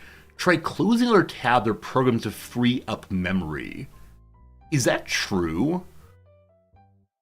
If we had no memory available, wouldn't other things be breaking as opposed to just the YouTube chat window closing? Huh. You know, Chrome has been acting up on my school laptop lately. By lately I mean the last 6 months. It just crashes randomly. Yeah, that's very strange. I wonder if I think I looked it up. I think other Mac users have had the same issue. Tabs take a lot of memory, especially if you have many opened. I mean, we do have... That's not that many. We have about 14 of them opened across all the different pages. If I do the task manager thing, I can see how much RAM we're using, I guess. And excuse me. It really surprised me if we don't have any available. Let's see here. Goodbye, Noms. Noms walked off there. Yeah, according to the task manager thing, it says only 38% of physical memory is being used. So simply having the YouTube chat window open also would not consume 60% of available RAM, I believe. That's weird. That's very, very weird indeed. Yeah, we do have a bunch of tabs open though, because I do leave open all of the tabs of things we discuss, but how it goes. Anyway, Noms walked away. As always, never know when she's coming, never when she's going. It's always a bit of a surprise with old Noms here. Friends, Steve has just mentioned something unfortunate, which is there is currently a DLC sale on Warhammer 3. Oh boy. Yeah, I looked at all the Warhammer 3 DLC a couple days ago and thought about getting more of it, but I need to maintain we only buy one DLC at a time for Warhammer, because otherwise I want to play all of the playthroughs, and we can't possibly do that. Also, I just bought all the DLC for Hearts of Iron, which I believe we're going to be playing on Monday. So I intended to finish Cataclismo yesterday, and I can't decide if I'm enjoying Cataclismo. It's a game that feels kind of tedious in some respects, but I have this great desire to finish the early access and see what comes of it. Which means we're not going to play our normal Saturday game today. I apologize for that, because I just need to finish Cataclismo before Monday comes, which means of the past 3 weeks, we've only played our Saturday game on one of these. The other one was finishing Victoria 3, and now finishing this game, and That's all good, all good. But Monday, Hearts of Iron, finally. And we'll see how terrible it is in chat. We'll see what fun we have. I've been told it's one of these games we have to work hard to learn, but I'm ready to work hard for you all. It's be a welcome break from the grading, because friends, we have 6 days remaining until all grades are due in. I am nowhere near done, but that's fine. Lots of days left. My students' final papers are all due in at 5 p.m. tonight, and so at that point I'll have all of it available at once. Once again, just the YouTube window just crashed out. I'm still live on YouTube, but it just keeps crashing, and I have no idea why that is. I'm just confused. Maybe it's time to move to Firefox or Brave browser or something, but all the other tabs are just fine. An individual tab is crashing, again, for want of memory. When I mouse over the tab, it says that it's using 368 MB. That's not a lot, correct? Like, it's definitely some, but it's not so much it would cause an out-of-memory error, I believe. Well, that's weird. If it's going to keep crashing, I'm going to stop opening it. I'll open it up one more time here and hope it doesn't crash, but ever since I restarted my computer, everything fell apart. Never can do that again. Maybe the issue is the YouTube window is trying to update constantly. Maybe in the background it's timing out and request time to process. So I have the YouTube chat window popped out, and it is on the very top of one of my pile of windows on one of my screens. So I don't know. It's strange. I've only seen Hearts of Iron 4 once and was so confused. If I'm being honest with you, I've never seen it played. I've seen like still pictures when looking at the Steam store. I know I could go watch many Twitch streams right now if I wanted to, but I kind of want to go in without much knowledge. So I have no idea. I've heard from people in chat that Hearts of Iron has a whole bunch of fronts. One of the big things is constructing your battle lines and logistics, but past that I know really nothing. So I don't know. Hearts of Iron, you're curious if I like Hearts of Iron. Perhaps I'll enjoy the unhistorical AI and craziness in the world. Maybe. I'm thinking of playing Australia as our first playthrough to avenge our earlier Australia playthrough in Victoria 3. I don't know if Australia is actually a good place to make things. I could easily imagine the only place worth playing is Europe. I'm unwilling to play Japan, I think. I'm not sure on that. But also, I don't know what the interesting playthroughs in Hearts of Iron are. I know them in CK3 pretty well. I have a vague sense of them in Victoria, but Hearts of Iron, really no idea. If I pair this game for the Warfare, I'll like it. I think I want to say what Warfare? I'm not exactly certain on this one, but in Hearts of Iron, or in most of the Paradox games I've played, Warfare is very much just you jam 2 armies together, you look at combat width and commander skill. So we'll see how this goes. Hey, Mike, thank you very much indeed for your generous resubscription. I'm glad you decided to stick with us. It's very kind of you to come from a raid, I remember, and to subscribe all the way through. Mike, it's good having you here as always. Japan is tough on a first play. Is it dogs? Okay. We'll probably pick Australia then. We'll be a minor power and hang out in minor powerville and just learn how the basic mechanics go before jumping into a more substantial playthrough. Good guy resorty peaceful playthrough. That's right. Hearts of Iron. The iron here is actually the ore we dig from the ground to make our peace symbols that we wear on necklaces. Maybe that's it. Hearts of Iron is most interesting in playing fascists. You can declare war on everyone. I mean, I think our last Victoria 3 playthrough, the Mexico playthrough, we didn't declare war on anyone ever. The entire playthrough was just defensive. The entire playthrough was, we're going to sit back and let the US attack us over and over again. And I really enjoyed myself playing the largely peaceful Mexico playthrough. We'll see how it goes. It'll be a fun thing to learn starting on Monday. With that said, friends, another hour's gone by. I've been live now for an hour and 30 minutes, more than enough time to just chatting directory. So we're going to knock out our Friday crossword. Friends, it's time for the once a week world record attempt. Do we have an opportunity to finish a crossword faster than ever before? We'll see how it goes. Paradox first place isn't Sweden. Sounds wrong. Yeah, maybe we should do Sweden first. And just kind of, I don't know. What's the story of Sweden in World War II? I know that Norway was something heavy water. Sweden, though, I have absolutely no idea what happened in the Second World War. This is the problem. Like, I know almost nothing about Second World War, other than like the very standard American story and then the Russian Great Army story. Past that, like, I know the horrors, of course, but I don't know enough to be able to talk about like this particular battle and so on. Anyway, we'll deal with that next week. For now, though, we will push some buttons, do some crossword. So one of our fine viewers, Fernanthus, last week said it seems that on the world record puzzles, the downs are always easier than the acrosses. So this week, I think I might try to do the downs instead of doing the acrosses. The only problem with that one, though, is I know how to read across quickly. I don't know how to read up and down quickly. And so I'll easily include spelling errors and just not catch them.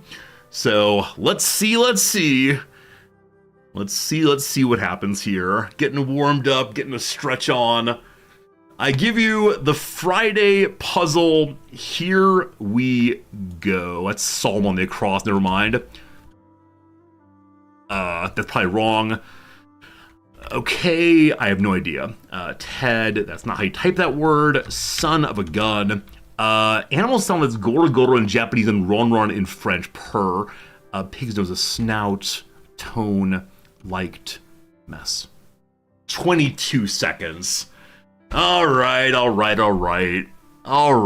Had I not screwed up the typing on Ted, we've been under 20 for sure. But ancient letters as runes, definitely should have caught that one. The problem is when I read it, when I see the word ancient, I always go Greece. And so I was in the Greek alphabet immediately, trying to think of like what letter would go here. Unfortunately, there are lots of four-letter letters that you can jam an S onto. So I was like, I don't know, size. And at that point, it was all over. So, yep. Another thing I should be doing is not reading entire clues. I have to work on just seeing animal sound goro goro. I know that's purr in Japanese, and ignoring the French part. Anyway, 22 seconds. I think it's our second fastest ever. Second fast ever, possibly. I think we had a 19 at one point also, though. Anyway, good time. We have about a minute left on the ad break, so we can go back to this week's Monday and poke at that for a little while and see what happens. That said, it's a Monday puzzle, so I've been struggling a bit, but we're going to work through the acrosser moment, and then we'll move over to our Cataclismo last mission. Some South Pacific statues, no idea. Criminal Mind Star Brewster, all set, ready to. I mean, there's a French family name like Paget, I believe, but no idea. Warns of.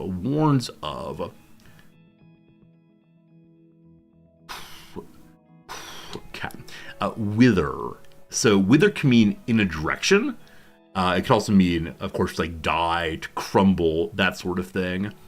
Why do I have prime here? Top cut. I was thinking of like prime meat or prime quality. 1988 hit with a recent resurgence in popularity. East Coast. Breaks away, say. Like runs past, secedes. Not sure. Noisy. No idea. It's a mad world comedian. So I think like Jerry Lewis is in that. I think there are a lot of comedians in that show. Is Milton Berle in that? I don't know if Milton Berle's even in the show. I just know that his name ends in an E. I was going to do these 3 more acrosses and then get back to our video game fun. Online reply of terse but fervent endorsement. Yas, Queen, Slay, fervent endorsement. I'm with you. I'm on board. Heck yes. I have no idea. Lies in wait. Lies in wait. So ambushes, hides oneself. Now, lies in wait here, I'm thinking primarily about, like I said, ambushing or staying in the background to surprise someone. Is there a different way that could go? Like, lies, of course, means to tell a falsehood, but the in wait part doesn't work terribly well there. I mean, it could be like loafs or lulls, meaning to just like hang out, but it doesn't seem like it's lying per se then. Last one for now, work site. Work site. So work can mean a lot of things, of course. Like you can get work done on a car, work done on your back. Site in that spelling, I think, only means a location or a website for that matter. Work site. Yeah, no idea. All right, all good. Ad break done. It is time for us to play a little game, which I mean it's time for us to change our directory also to the final mission. Change our directory to Cataclismo. So, the story so far in Cataclismo, we are the greatest warrior, overseer, leader person that this nation has ever had. And our job is to go find a special item that will allow our people to survive and thrive, etc., against the evil in the dark. However, as we left and went and did our various other missions, the enemies broke through and found their way to our capital, and our capital was destroyed. But wait! Our main character has the ability to reset time. If I could turn back time. Oh, very good. And because of that, she turned back time and ordered her expedition to return to the north. In so doing, she got to the main capital before it was destroyed and now leads the defense of the location. One thing we could do is just hold this wall. To win the game, you hold this wall, A+ yes. But there's a side objective to hold these quarries as well, and I sure would like to do that. Unfortunately, to do that, we have to hold the wall farther out than the main beautiful defensive wall. I spent the past hour and a half of gameplay, probably not that long, but a long time, building this beautiful, beautiful wall. This wall which has a sniper's nest that will hold forever against the forces of evil. Only one issue. The first night attack is coming from here. So I did not make a wall at all over in this direction. And so if we want to, we could tear down my beautiful, beautiful wall.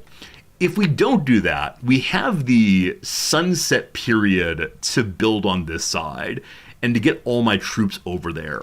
I just don't have that much stone. So I'm not exactly sure if it's possible to make a strong enough wall on this side with what we have, or if I actually do need to destroy this entire wall and then rebuild on this side instead.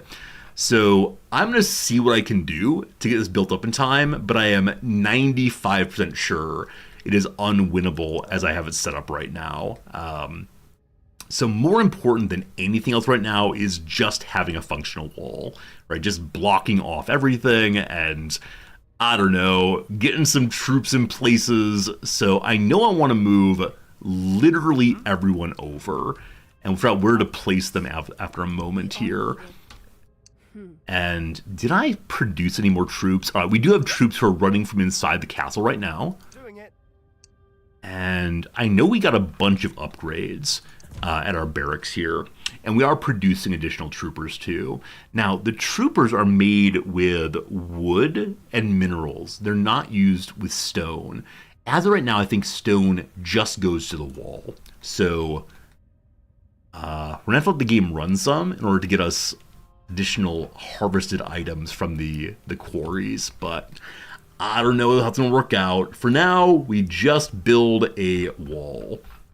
Insert your favorite political jokes for that one if you want to. Okay, this is out of sight, so we can't build there. I need to get this soldier in range all the way so we can see the corner.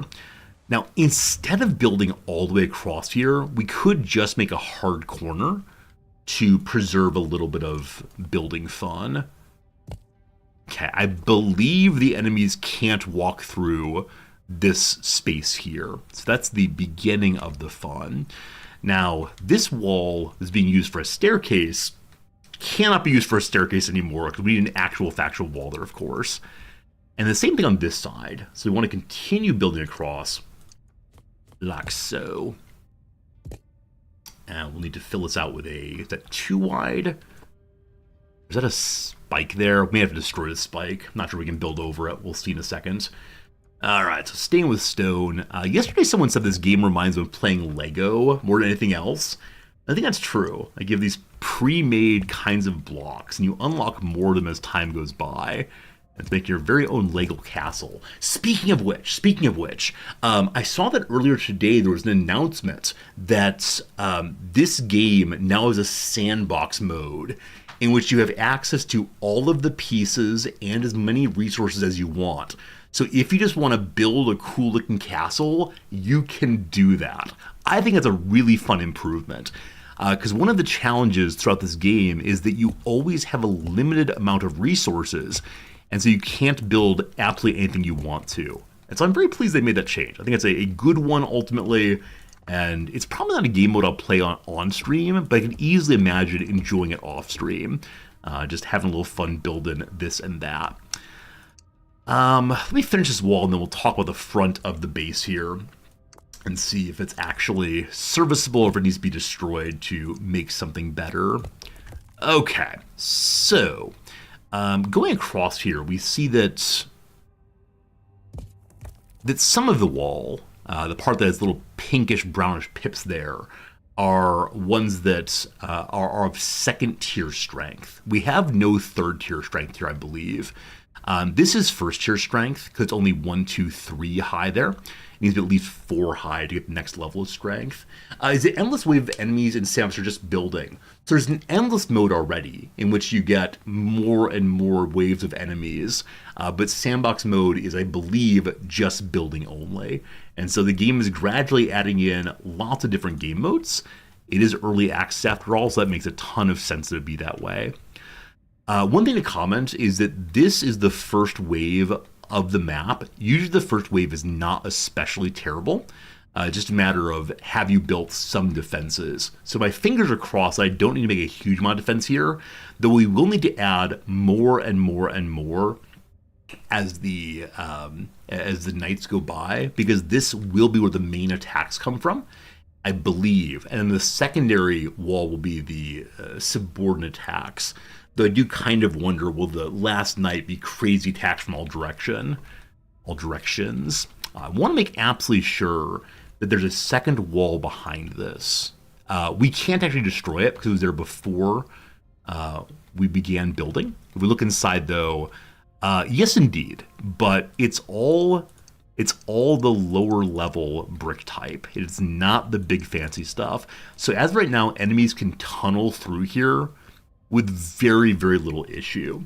So I'm considering putting a couple troops in there and then doing the cask of, what is it, Amanta, the good old cask thing with the A name, and not letting anyone ever out of there and making a giant defensive wall. And so these people will surely die, but the rest of us will live. I guess the one issue with that, though, is assuming I have my defensive line roughly where the wall is right now, if this part falls, there'd be no way for us to shoot into it. And so if the enemies breach, they'll then breach all the way through.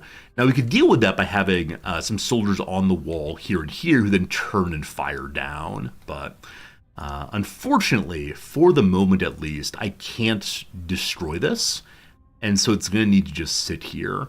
Now I guess one thing we could do, if we had a lot more stone, we could make another defensive wall here and try to actually hold the line here and just use this to slow the enemy movement. I'm not sure. The kind of troops we have right now are lobbers, bowmen, captors. These are enemies who shoot at decent distance, enemies who have large AoEs, units who slow.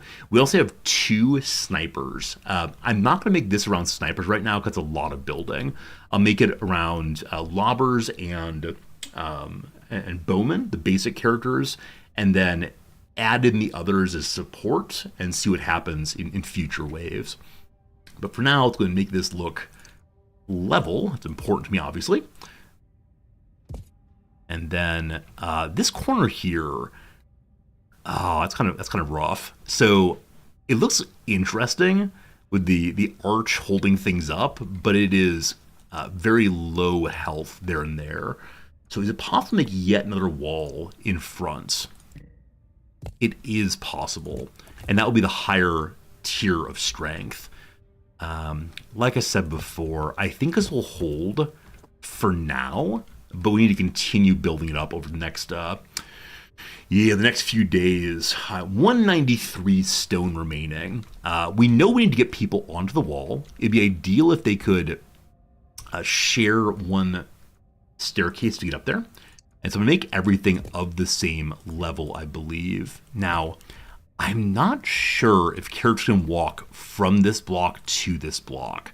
In fact, I'm nearly certain that they can't. So what I'm going to do on this side is have a hanging over arch, like so. And then our troops can definitely walk from here to there. And if I do the exact same thing here by removing this piece, they can then walk from here all the way across. Fine for now. I'm going to get them up to that level. So to do that, we want to have a couple of staircases, I do believe. How do we make this in a way where our troops can also get here? I guess the way to do it would be to have one staircase, and wood is fine. For the first attack, there'll probably be no enemies who are able to destroy the wall. But in the last mission, we met some characters who, for the first time ever, could actually destroy the walls we built. And that felt pretty terrible, because we've done a lot of good hard work to make some nice walls. And, the boss character just wrecked them in mere seconds. I believe 2 attacks and the walls fell. Insert your favorite Star Trek jokes here. Okay, if we go there, and then one more slat across. I think characters can walk down this hill. We need to have one more step there. Okay, I think everyone can get on the wall now. Make sure they can get down on this side as well. But how tall is this wall, y'all? I believe this is, it's 4 meters if built. Is that true? No, it's 5 meters if built. We know that our archers want to be at the 5th level or higher, so we will want to raise at least 1 more. Now, at the frontier, because it started on a higher ground, this is 1, 2, 3, 4, 5. This is actually 6, so the archer will be totally happy there as well. We do want to give them fire arrows in the middle. As of right now, 1, 2, 3, 4 characters can stand here, I believe. Is that true? It is true, but very awkwardly, the range boost on the corners here only buff these 2 locations. So I would like to get rid of these corner pieces and replace them with Merlons that buff the piece right here, or the place right here. We can't do that currently. It takes forever to destroy stone things that you didn't build yourself. So instead we could put Merlon. If we put pieces that hang out, one of you, in place of this, but I can't destroy it, can I? Yeah, we're kind of just stuck with what they made. That's fine. It'll still be useful and good to have fire arrows in this area here. So, fire arrows cost 25 minerals. Okay. We're going to need to let the game run a little bit to get minerals. But we don't want to run it all until I have everything set up I possibly can. Also, what on earth did I just do there? Oh no. Oh no. Oh no. I need to not make the staircase until I've done everything else. Because, as you see, it might lead to a little bit of confusion. Perhaps. Okay, so you little rock, go there. And then same thing on this side. Again, need to get the 5th level at least. That's the 5th level now. Build the corner here. We're at 150 stone. So we burned through half of the stone with which we started this portion. The wall is only singly thick. At some point today, we would like it to be doubly thick. If we can do that, we'll be very happy. Not for the first fight, though. For the first fight, I think we're fine without. Now, we don't need to raise this right-hand side the same as the left-hand side, because, again, it's lower ground. I might still do so simply for the sake of beauty, but I also may not do so. All right, what we definitely need to have is a way for my troops to stand forward more, because I suspect it's the case that the enemies are going to attack primarily here. We will put traps in place, but the archers and lobbers standing here probably can't attack forward. So I probably should have built these forward some more, so the enemies can be bombarded as they attack the front. Now, it's not possible to build across the mist, so you can build across it, you can't build it all the way down. So we know it might be possible for enemies just to run here as well. So it could be sensible for us to have, troops all the way across as usual. That will come for later. For now, what else do I really need? Right, I want to get my troops forward at least a little bit. So the way to do that is me put these arches as well, and we have to have roofs because it's raining, and in raining your characters, oh boy, your characters miss regularly if they don't have a roof. So we want to put windows here, and the windows do not give sufficient cover. They have to have a roof on top of them also. Now luckily roofs just use wood, so we have still 62 stone remaining. Nice spot for archers to go. This area, as I mentioned previously, I can't destroy easily. So to get roofs over top of it, I guess I want to build here, but to build here, I can't put the fire arrow thing in place. With no fire arrow thing in place, really, what's the point? Okay, so we have spaces here for 1, 2, 3, 4, 5, 6, 7, ideally archers. We have roughly that many. Okay.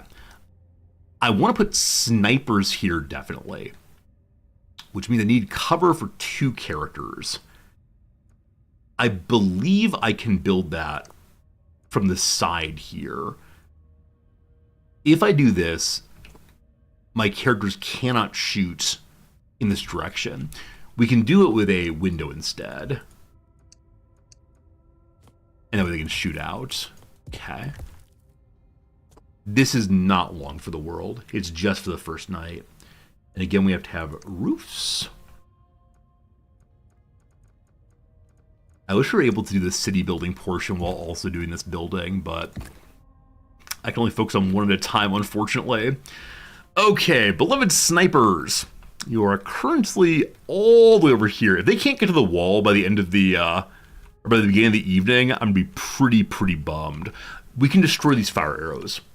I really don't want to destroy anything over here, as I made it beautifully, But to get materials back, I will get rid of fire arrows at least. Okay, sniper guys, where are you? No, I have 2 snipers. Are they in this stack? They are not. Well, they'll show up eventually. You actually can select their hip there and then move them into place. Can't get there, of course. Of course, we have no staircase. Right. Okay, this part, still not sure about. Lobbers are fairly inexpensive, so I think I'm going to have 2 lobbers go there. There's no really only 1 lobber, is there? I mean, I know I'm making more right now. Yeah. So that's the 1 lobber who should be going in. Is that true? No, we do have 2. Okay. So those lobbers can go inside. Once they're inside, we want to give them a buff of some sort. I can't destroy the stairs, unfortunately. Man, unfortunate. I just want to give them a poison buff. That, though, is not doable what we have there right now. So instead, I'm going to give them flags, and the flags will help them to do a little more damage. And then once they're in, we are going to seal this wall for the time being. Okay, we have locations for archers. We have locations for snipers. I want to put fire arrows here for now. And then here also. To do that, we need a little bit more support. I believe that fire arrows can go onto wood. If that is false, I'm ready to look foolish. Let's see. Are we winning? A called good seeing you. Of course we're winning. All I do is win, win, win, no matter what. As always, I don't know how to say that singer's name. DJ Khaled, DJ Khalid. I believe it's Khaled. Okay, so we have 34 stone remaining. This is the end, my friends. Okay. So I want to have another wooden pile to have a flag there. Also the same right here. Better yet, flags going here would support all 3 characters. And so we destroy this pile. Here is absolutely fine. The flag will be useful to all of them. So the flags cost 10 minerals. Alright, again with destroying stuff. We still have plenty of wood. The wood we have we'd like to use for making some traps, just to slow the enemy a bit if possible. Okay, so I don't know where my hero is going to stand. We could throw her in with the rest of the folks here. The only issue I have right now is that no one is defending this side, so I probably want to find a way to have at least 1 spot for a character on this side. Okay. It is time for a staircase up. We're going to have a little bit more time of stone production. We have less than a minute until the enemy attacks once we unpause, so that's something. That's something's what that is. We need to have a staircase there also. That needs to be half size instead. Get rid of you. Put a half piece in place instead. Yeah, I think a staircase certainly would be sensible to have set up as blueprints instead of making it manually every single time. But I think I say that every time I make a staircase and then never actually do anything to make it manually. I'll have a spiral here, or a turn, I guess, and then down to ground. Okay. There are ways to get people on the walls now. So, hunter sniper guy, you go there. Hunter sniper guy, you go there. We then have archers. And I'm just going to pile them into positions first where they have access to both fire and the flag. I know it's possible to put a flag piece, is it right here? Flag pieces can be used for wall, and they hang outside. Unfortunately, we need to have more minerals for that. We'll deal with that on next attack if we make it through this night. For now, let's refill this piece. Okay. This archer here can go right there. Yeah, I wish I had more minerals so I could build additional flaming arrows. Okay. We could put one person right here who would be able to get the bonus from both the arrow and also the flag, but they would not have a roof over their head. That's not hard to fix, though. So, we have 2 left. It's probably for the best to give... Yeah, probably the best to give an archer here who can support this side. To do that, we have to have a roof over top, which again is not difficult. We can use wood spar thing. Is that you right here? Ah, you can't build on top of roof pieces. Never mind. My cleverness is for naught. This piece is not buildable. We can build right here, though, which will potentially block line of sight, but that's okay. I'll need to put troops over here instead, and then once they're done on this side, move them over, hopefully. Okay, so we need to have a roof right here. The way to do that is to have this tiny little wooden spar stick out, like that, and then the roof piece hangs off of that one. It's only the first night. It's already 10:30. I can only stream till 11:30 today, and then I got to go. So, oh boy, I'm not sure we're gonna finish this game today. If we don't, I may finish it off stream. I'm not quite sure what we're gonna do. All right, we have 2 trappers and 1 archer remaining, and our beloved queen. So, how do I use them on this wall effectively? I think, unfortunately, due to my limited materials, we're just going to throw in... I don't know. It feels so weird having the master magician standing in this corner, only hitting a small number of enemies. She could go here and potentially miss. I actually don't know if her magic can miss, or if it's always a hit. She can also go here if need be. We'll figure it out later. It's not so important right now. For now, roofs for archers, super important. So, I'm going to use stone here and here. To do that, we're going to have a staircase up again. I'm staying with wood, even though I know full well it might get destroyed. That's fine. I'd like to put in 2 windows. Beautiful. We can then put roof on top of them. Beautiful. Okay. So yes. Archer guy goes there. We only have the 1 archer. So I think I said I'm going to put my hero character here. She is thus far unselected.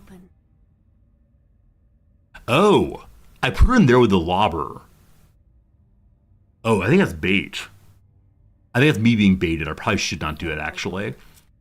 She would... I mean, she doesn't die. Right? She's like respawned back in the capital. I think we just seal this room up. Yeah, I think that's actually the correct call. Just seal it up entirely. So hero character will go here for right now. Is that a lobber? Wait, that's a lobber. Hero character going here. Okay, we have 3 stone left. So I'm going to go partially destroy the wall over here. I'll destroy the part here. It's easy to fix then. Okay. That'll be more than a stone to seal off the middle. And how do I see in there? Okay, it's just this spot right here. I want to build to the ceiling if possible. It's only 2 wide though. Might be easier to see on the other side, actually. Huh. Okay, no, it's actually easier to see from this side. Oh, come on. I know where I'll put it. You can do it. Awesome. That's only... Oh, that's weird. So it is showing leveled up in one portion, I believe. I don't know. We can build outs here also. Good. Build it higher. More wall, more good. Traps now, then we unpause. We'll at least have the first night attack on stream today. Bring me the traps. We only have basic spikes right now. I'm most concerned about this side falling. So, I don't know. With the setup we have right now, there's not really a place for our characters to shift across. There's just spots from the stand, and then maybe run back and forth to replace weaker characters, but I'm not quite sure what we're going to do here. Cat hair in the mouse. Alright, corners, frontier, it's all the wood. I believe that's roughly what we got. So we'll let the game run for a moment. Everybody's getting into position. The night runs by. We know that our hero character has an AoE she can throw. A unit's ready. Okay.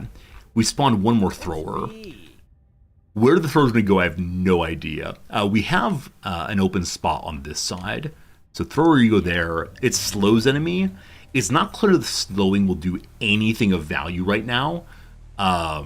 Because by the time he can reach someone, it'll already be against the wall. The throw does 4 damage on 4 targets. Better than nothing, I suppose, but still, not that good. Oh, even more throwers. Yeah, why do I have you? Why do you even exist? This buddy here, one last thrower, and another unit ready as well. We got a little bit more wood and a little bit more stone. So, there are currently no useful locations for people to do anything. If I get rid of, never mind. I'm about to say I got rid of these 2 staircases. I can put a block in place, just be able to walk straight across. If we do that, though, we'll have to move the staircase back one more time. And I think I'm just unwilling to do that right now. So, let's see. Hello, Snoot. How's it going? Yeah, you were watching last night about slingers. They put holes in their pellets or rocks, made them whistle to induce fear. That's amazing, Snoot. Yeah, I expect the battlefield's a chaotic and terrible place. So I can easily imagine anything you can do that makes a person have to deal with additional weird feelings. Like, oh no, I might die. Oh no, what's that sound? Is super effective. Some kind of super effective. Now we have a little window thing. And a little roof thing. And we have one more awkward location for someone to stand in. We just spawned a new character also, though. Happy Saturday, Snoot. Thank you, thank you. I'm having a good time. I mean, that said, this game is definitely... definitely not a great stream game for me. I'm playing it in spite of its character, the stream game. Friend of the channel, Cringer, often calls games like this stream killers, which I find absolutely hilarious. I actually want this lobber to be at this corner, because enemies can get around to the side here, and lobbers are good for clearing out places where enemies are stuck tight. Because of the wall here, they'll be that. Does the game have good replayability? I think the campaign mode itself does not. As I said previously, the campaign mode is a little bit tedious for me. But the game also has a sandbox mode and an endless mode. And I suspect that people will play the endless mode much like they played They Are Brazilians. That game about South American politics. And it's a game that I've never really streamed. They're Billions, but I can imagine someone really enjoying it anyway. Yeah. All right, one more slower guy. We are halfway through the night. We can make a bundle more traps overnight with more stone. I'm not sure what else we can do. We're also not yet our military cap. Though I don't really know where else I'd put troops right now. I could build a second level, but I think for the first night, I'm just going to try what we have. Throwing out some traps. We could have more troops like in reserve to hold the line here if enemies break through. And with that in mind, I'm going to continue sealing this middle section. I just can't have enemies push through here. After the battle's over, wait 1 second. It is mine. I'm about to say after the battle's over, I have to have an archer destroy that. But for right now, just continue plugging the hole. Can I build on top? I can't destroy anything built previously. I believe there is a space I can fill in here, though. How do I get it there? How do I get it on top? Okay. The problem is I can't destroy anything to see inside. Am I trapping in there? I'm not going to do so. Because if enemies break through this area, it might get real bad. But I don't know how kill blocks would work in this game, unfortunately. Because the enemies are so happy to come destroy the characters, not the characters, sorry, the walls. They just hammer on walls. I will need to have these stone steps destroyed at the end of this first raid. And the reason for that is I can't build on top of them. And so enemies can just push through much more quickly. 20 stone remains. May I put one more on top here? How do I point at that location? This is the part where I need to have like VR. There it is. Good. Okay, can't build there. Can build here. Out of resources. Unpause again.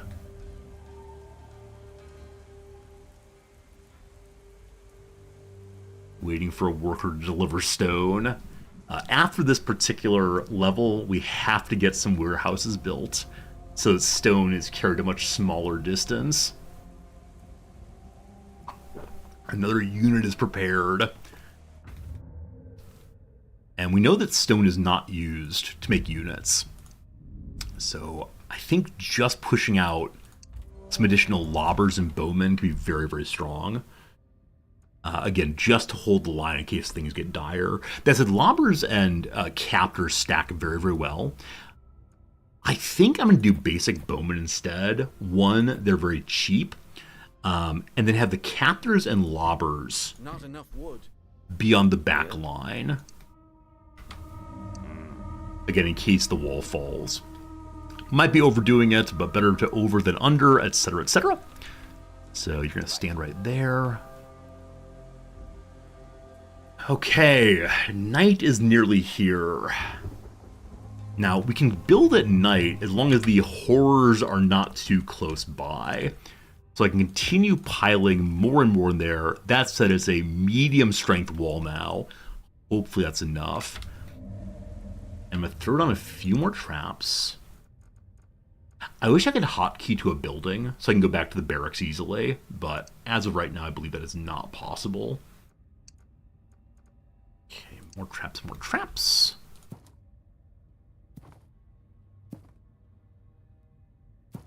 I'm getting that feeling of our walls about to be tested so soon here.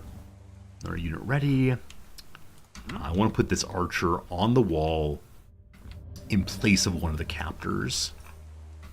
But he's not going to get there in time. So better to keep the captors in place. Welcome to nighttime, team! We did what we could. I'm going to queue up a couple more soldiers. Hey, good night, Jim. Sleep well, my friend. Okay. Queue up a few more soldiers. Now, the soldiers do consume oxygen. We're still plus 114, but the 3 we have queued right now, we're going to take 90 oxygen total. So we can build actually no more troops at current oxygen production. And I do not want to over consume oxygen. So I think the troops we've made are the troops we have.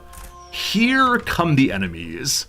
I had a few more last traps. And then we unpause and sit back and get ready for the sad times. Not enough wood. All right, that's that.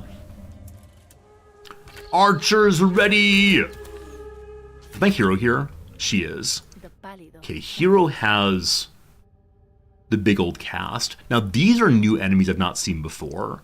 They're called blisters, a medium health horror that explodes when close, causing massive damage. Cool. I see these and immediately say, man, I wish I had cannoneers. These cannoneers do pretty big damage in a pretty large area. We are unable to make cannoneers now. You have to have level 3 upgrade. We could have potentially done that by now had I made some different decisions on the upgrades we've taken. For the moment, I need to have Sister Iris blast one of those groups. She also has a way of healing walls and giving a wall a shield. So I don't know how long this thing lasts. Let's see. It doesn't say how long it lasts. I'm going to boost this wall. Do not. Low oxygen. Okay. And then I'm going to attempt to nuke this group. Has to get much closer, though. She can cast while we're waiting for the nuke. I'm thinking briefly about... Hello? My overseer. I paused the game. Focus on those bursting horrors. How many times did you see those things erupting at our feet? Don't let the blisters reach our walls. I mean it.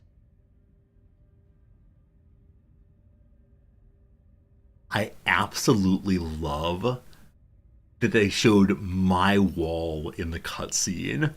It's like those cutscenes where you see your character's ridiculous clothing, like in some very, very serious moments, and you're wearing a clown suit and like a pink bow tie. In this case, though, I made that. So guarantee a small group of these can demolish any wall, so it's best to fight them with slowing effects and wide area attacks. What we got on that right now is the lobbers. Like, the lobbers have the ability to area of effect attack. So I want to prioritize these enemies. The lobbers can throw how far? They're almost in lobber range. Like, on this side, I need to have beloved Iris blast those. How far can my trappers throw or captors throw? Almost in range. I need to have the captors target these to slow them. There's a captor here. Captor here also. So captor plus lobber on this side might be very, very good. How far can you see? Hello? How far can you see? Almost there. Okay, on pause for one more second. Cool. So Iris, I'm gonna have you blast now. Is there a target most dangerous option? There is. I just don't quite know how it works. And I don't know like what most dangerous means. I guess we just turn it on and see what happens instead of manually targeting stuff. So you, friend, go to target most dangerous enemy now. And I'm going to do the same with the lobbers. So it's a P key and a P key. Okay. This side is now targeting most dangerous. We'll see what Idris's attack does. Oh, dear sweet lord. That's Idris's nuke?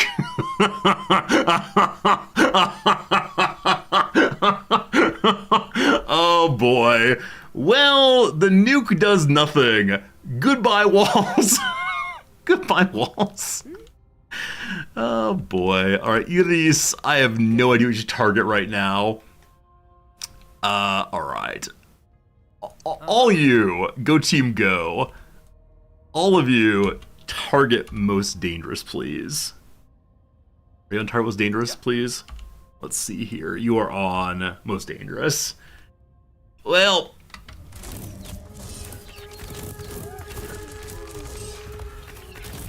so far they're stuck on the traps, it looks like. Oh, is when they die, they explode? How long is your cooldown on your heal? I probably shouldn't have healed the walls before the enemies got there. Oh, buddy! Buddy's expanding!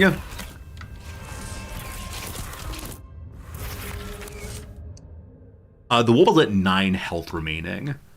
And that wall, if it goes, brings the enemies through. They're too close to me to build here, correct?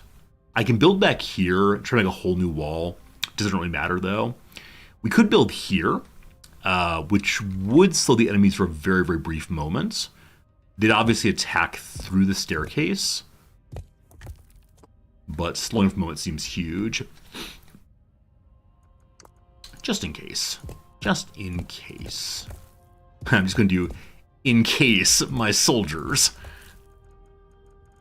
The little single pieces. Actually, need doubles here. If I'd known these enemies were coming, I wonder what I would have done differently. What do we hold? Reinforcements have arrived. We held the knights! Seems your scholars have been hard at work, Overseer. Ballistae, if we prosper, we can train more of these. They may be our best hope. We definitely overdid it. That's it. Look at this buddy here. Are you half man, half machine? On hand. Hogar Ballista. Ballista are elite defensive machinery of Ciudad Ogar. Expensive but destructive, their long-range weaponry come out on a swath of horrors in one shot. Oh my goodness. Where is your head? Like, you appear to be a bit of a mess, sir, but well done. Welcome, welcome, welcome. Let's go and see what the actual damage was on the walls. So that went a lot better than I thought it would. So the boomalopes do not immediately explode. Instead, they have to swell and then explode. I believe that 2 did so here. Now, if I destroy the wall, do we get all the materials back from it? I believe we do.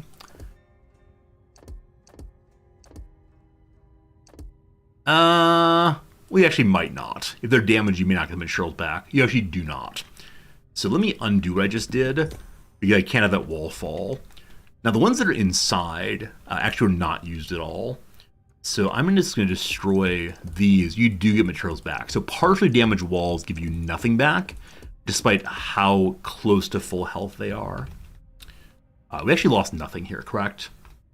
Now either of these can continue healing walls.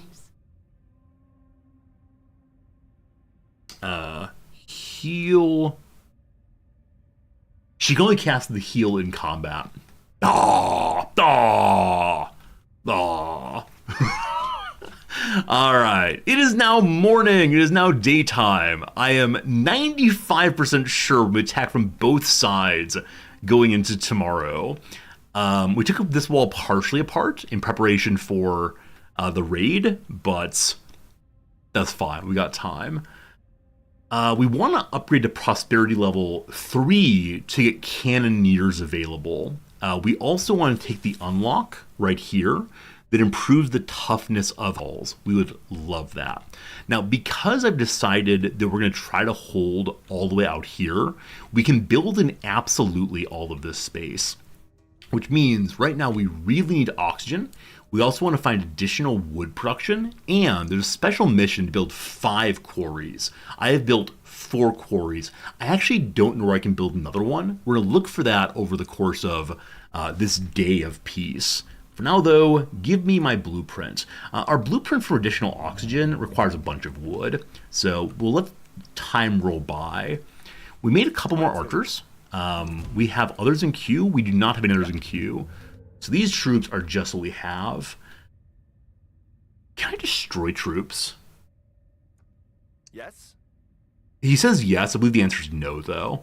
So, because while these troops exist during the day, they're consuming oxygen we could be using for other purposes. And so that feels a little awkward, as oxygen's also used for upgrades. Big Boy Defender. I don't know where to put you. For right now, we'll throw him in the middle. He is a 2x2 like the Cannoneer. He does 32 damage to all targets in some kind of radius. We can't see what, though. And he wants to be on high but not super high ground. We will try to build 2 of those if possible and get them both going on each side. One on the left and one on the right. Maybe even more. We'll see. How much wood do we need to put down this blueprint? 109. We have it now. Okay. So, losing air producers is not the worst thing in the world. I mean, it's not ideal, obviously, but we won't all die with our air producers down. So I'll put 1 there. And that will help us continue growing. Now, I have 2 quarries here. I believe that's all we can fit in this area. We've looked beyond. In this darkness, there's just more enemies. There's nothing past that point. We unlocked another quarry here. I built 1 here. I wonder if I can actually have 2 quarries here if I place them inefficiently. It seems like a strange objective to build inefficient quarries. But is there any other place they can be built? Does the big map show me? Kind of. So 2 there, 1 there. Aha! What are you? What is this? How do I get there? Okay. Might be time for some geometry creation. Eyes open. Iris, if I click you over here, can you find a way there? We will prevail. She's trying. So she's going to follow this path.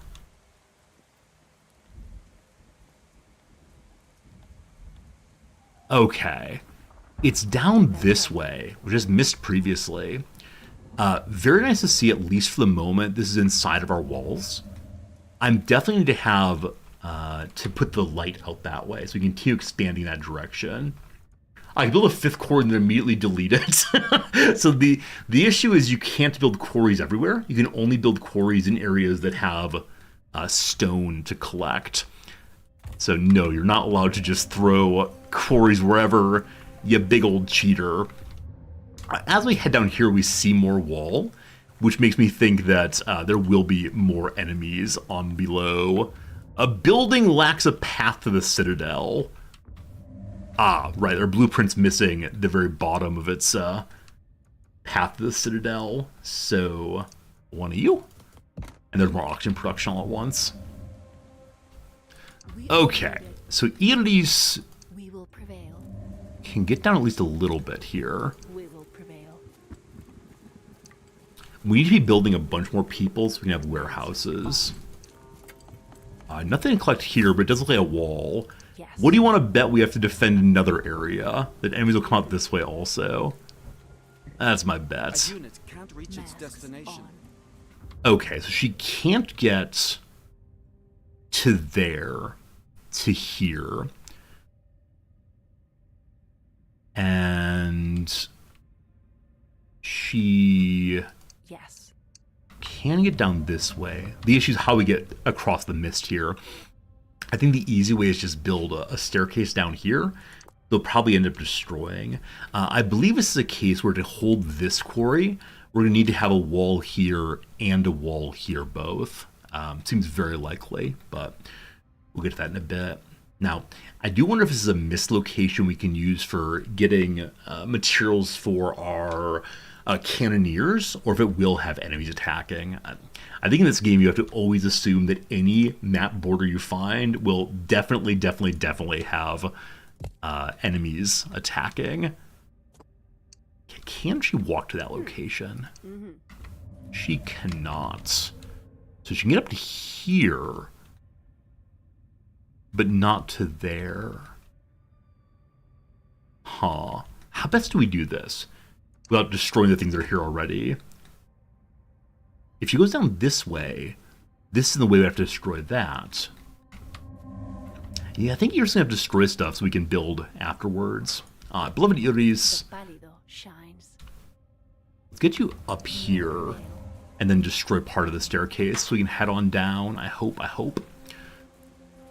Alright, so we no longer want to have this here. Is that true? Not sure if true. Hello, Noms. Welcome back from your run. How's it going? It's really hot out there. It is really hot out there. I'm always surprised that you decide to go for runs in the Morning? in the morning as opposed to in the evening when it is somewhat cooler. Because in the evening, I like to hang out with you. Oh, that's very sweet. I'm glad you like hang out with me in the evenings. I would imperil my own health because I like hanging out with you. In peril, she says. Thank you, Noms. Friends, it is time for our quick ad break. We've been live now for 2 hours and 30 minutes, endlessly building. I hope that you're enjoying yourself, or at least, tolerating it as one does. Back to the game in just 3 minutes. We're going to bring up the Monday puzzle. Noms, I've been struggling with the Monday puzzles. Maybe you can help me on this Feel one. my butt. Noms asked me to feel her butt. Are you sweaty? Yeah, because it's hot. It's amazing how hot it is. Oh, I see. You're wearing some running pants. I'm Maybe wearing- they may take the heat onto you instead of... That's not true. No, okay. The heat is coming from me. I'm very sorry. So hot out. All right, now this is a Monday puzzle. This is the hardest of the New Yorkers. Okay. So Okay. long blank, 3 letters. Island iced tea. Yeah, that's exactly what I said. Exact same joke I made when I... Really? Yeah, Oh, it's all right. I'm sorry, friends. We're the same person. It's all right. I will handle it. Something me. I agree with that absolutely. Let me Yeah, I was gonna say it's on me, but it's not. Yeah. Leave it to me. leave it Too to long. me. Yeah, too long. Not sure. Leave it me. Leave it me indeed. Affectionate sorts. I said like teddy bears, but I'm guessing it'll be an S. It is plural. Yeah, so likely, though it could be pluralized with an I or an A, as always. No idea. Object or object. Say no to. Am I wrong? Am I wrong? Fight me. It's spelled F-I-T-E-M-E. Come at me, bro. Yeah. The start of the Old Boy and the Handmaiden. I said Koreans earlier. The Handmaiden. Maybe. Old Boy is definitely a Yeah. Korean. We'll see. We'll see. We'll see. That's right. Last one was tender. Was tender other. Was tender. Softish. Was Swedish. money. Oh, good. Yeah. Is fungible. Bartered. Yep. Not sure. All right. To the downs then. A palindromic constellation in the southern sky. Palindromic Palindromic. constellation. Oh, you might know this before. Where is In Our Time? I thought it was BBC. Is it BBC? I thought it was Okay. British. Thank you for that. It's very helpful. Occasion for taking a dip. Bath time? Not sure. Cold one's British. a brewski. British is an occasion for taking. So cold one's a brewski, I'd think. But what the rumored happens is in Hamilton. Yeah, but maybe they mean like Act 2 or It's a lot of letters though for that. Washington or Okay, well, I like that as a possibility of a different answer. So brewski feels pretty good. A type of sugar. sucrose. Nope. Yeah, I mean, I think the Great Basin nomads are the Utes. Okay. Not sure on that one. And so it's like maltose, I believe, is one also. Maybe. Anyway, we're doing downs now. So Okay. palindromic constellation in the southern sky. Ara, Ira, Iri, Oro. No idea. It's golden. Or it doesn't mean golden, that's true. Verve. I think zig or zag is a possibility. I don't know. Revealing in a way. Revealing in a way. It is possible that anything on here is wrong, other than Reddit there at the bottom. So this is what the rumor it happens is in. I mean, the White House, Philadelphia. I don't It know. could be that Hamilton is wrong and Brewski is correct. The Hamilton Drive, Brewski's wrong. Yeah, I mean, it could be brew something else for a cold one. But I'll put Hamilton back in. It does feel really, really good by comparison with other answers. Metal sounds. I guess clangs. Yeah. One advancing by leaps and bounds. Hairs. But it's one. One's advancing. okay. Yeah, we're good. Okay. We're good. 51 down by their name. 51 down. Lactose? I don't think lactose is sugar. It might be, though. I have no idea. So 10 down and 51 down are the same thing but different names. So oso, what is that? I don't It's know. a bear. Is it a bear? I thought it was. Short musical showcase, an arietta? Yeah. Yeah. makes sense. So if lactose acid, respected. Respected, Yeah, it's probably gonna end in a D, right? I guess. So acid and no idea, lactose. Laptose. No idea. Anyway, the ad break's over. Thank you for hanging out during ad break. Arid.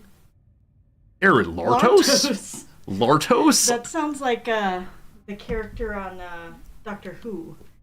The Daleks? No. The little fat guy on Doctor Who. I do not know the little fat guy in Doctor Who. It's the Doctor Who version of the Tribbles. The Tribbles, okay. I'm sure Chat knows it. Oh yeah, Chet knows all about Doctor Whom. I myself do not, of course. But we had about What's 20... the scientific name for fat? Scientific name for fat is adipose. Yeah. The adipose.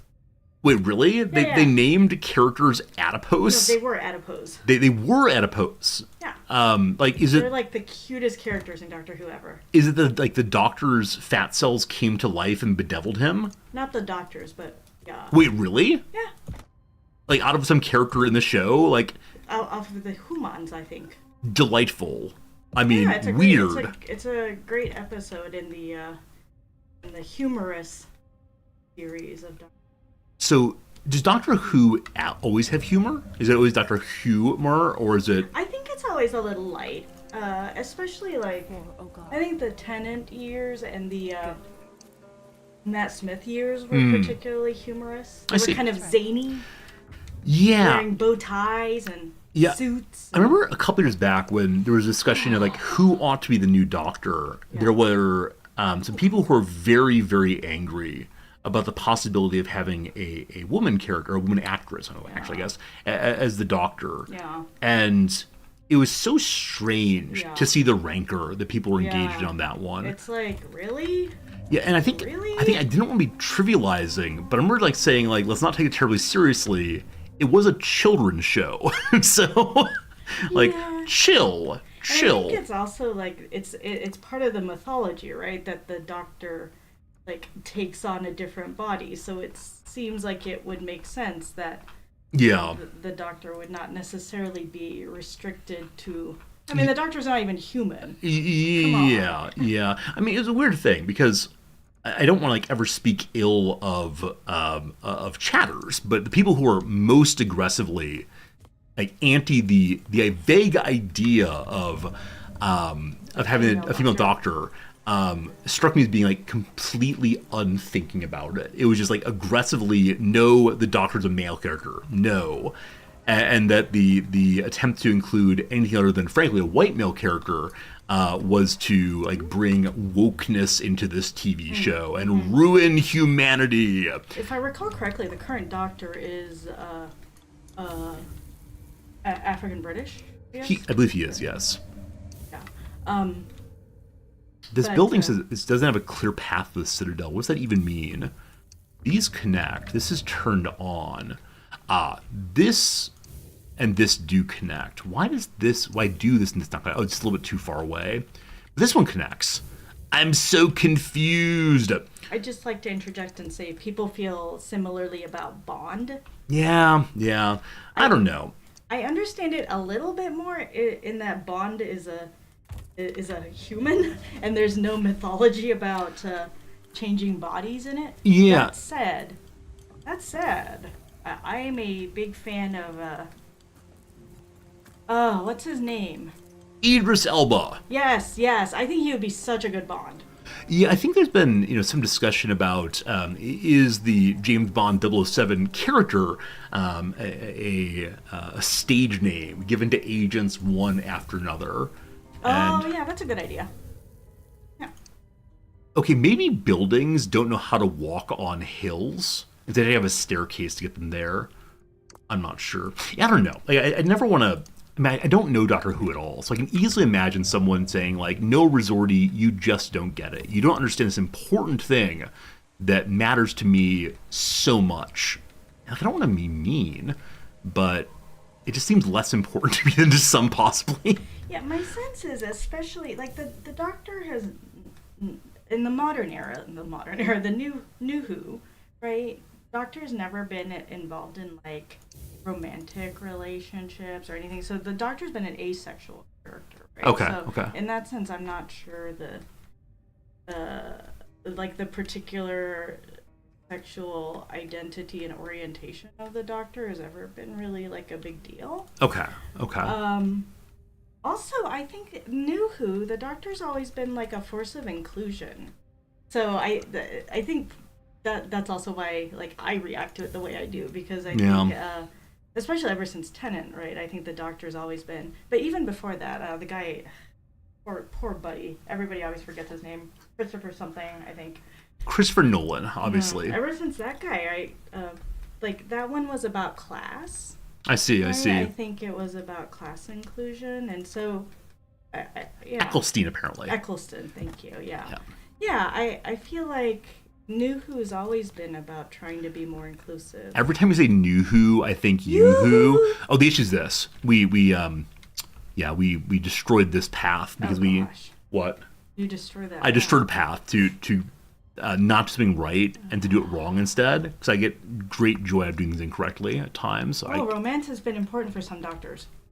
Is that true, you think? I don't know. I honestly, I only watched the Eccleston, Tennant, and Smith years. I see. And then I was a fair weather friend. So I need to get a path from here to here. So the light of the beacons, I assume, didn't have to have an on-the-ground path because, it's light and it flies. But apparently you have to have a path. And it's very awkward to have it in this case because the path will then be outside of the walls. If it's outside the walls, then enemies can destroy the path. And I don't really want to put our wall out here, but I can't do so. I don't know. We'll figure that out eventually. For now, though, we just need a way to get to here. Nums, I apologize for not being able to engage on the... That's okay. I have to go shower. It's so nice and air-conditioned in here. There it is. So I just destroyed the way they got on the wall, and so they can walk straight across now. All right, we have power to the new quarry. Can I put a door in the wall? I'll probably do that, Marks. The doors are weaker than walls are. We probably have double doors, though, that will help somewhat. Whenever I see Mark's name, I always remember Battlestar, which is a lovely show. Because Mark's name is Marcus the Cylon, correct? Correct. And Cylons are from that show. Battlestar. Galactica. Yeah, the only element which I know Battlestar is the jokes from The Office with Bears, Beats, and Battlestar Galactica. Oh, see, I haven't seen The Office, but I keep thinking I should because I keep seeing like memes online with The Office in it. I see. I don't understand these because I haven't seen. Missing out.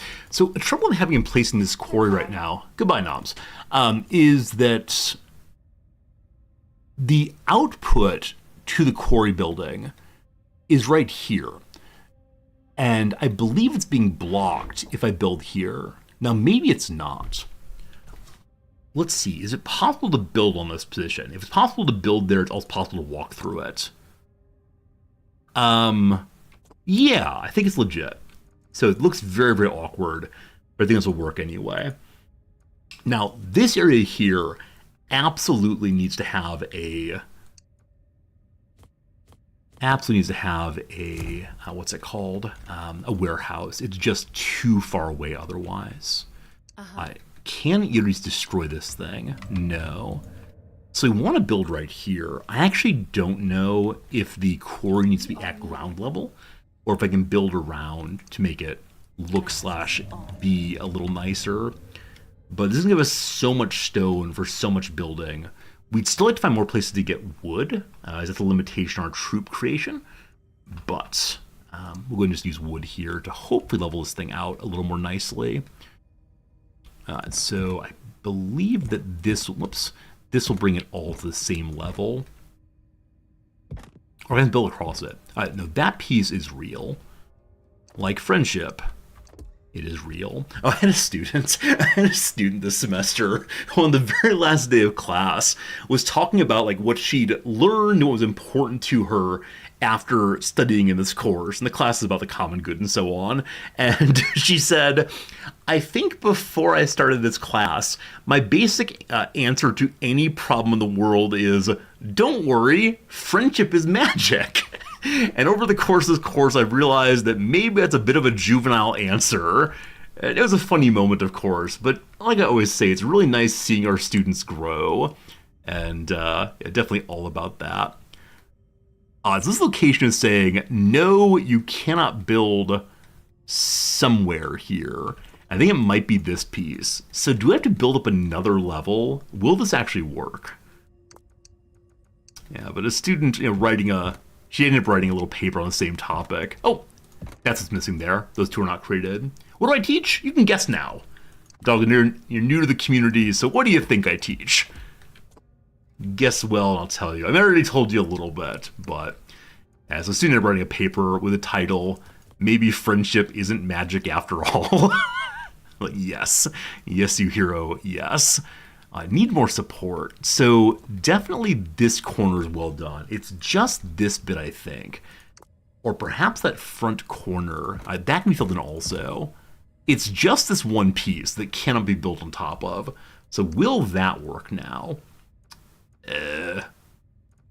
Philosophy! I do teach philosophy! Well done, well done. Yep, philosophy professor all the way. Okay, so either this piece is unbuildable, or it needs to be built on stone, not on wood. So before doing anything else, I'm going to try to put stone here and see what happens. Let's see. Using stone to create stone. A perfect trade. No. And then if this doesn't work, I may make a second level and see what happens. So, the fair quarry. That is permissible. Cool.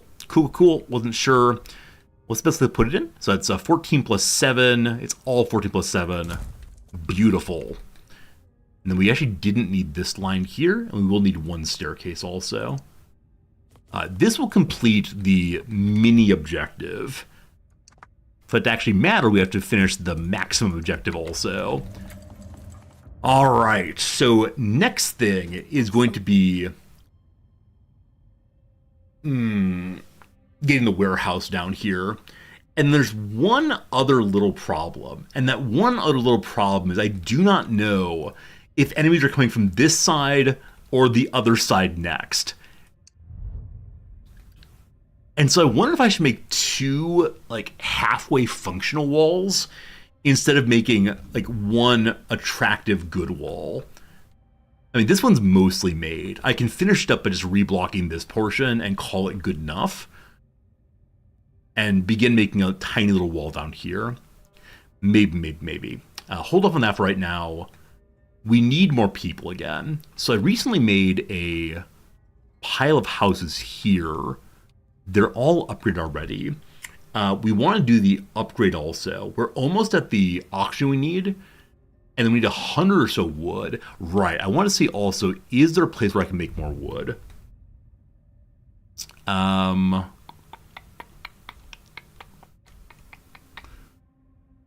don't think so. Yeah, the quarries are so obvious. The wooded areas, well, maybe this. Maybe you could put wood here. And I say you, I mean me. Not a lot. But it is still more wood. Out here I need to have mist gatherers. So not building there. This area I can get 8 more wood. 13 in the middle. Cool. Even more. I had no idea how much wood we'd find.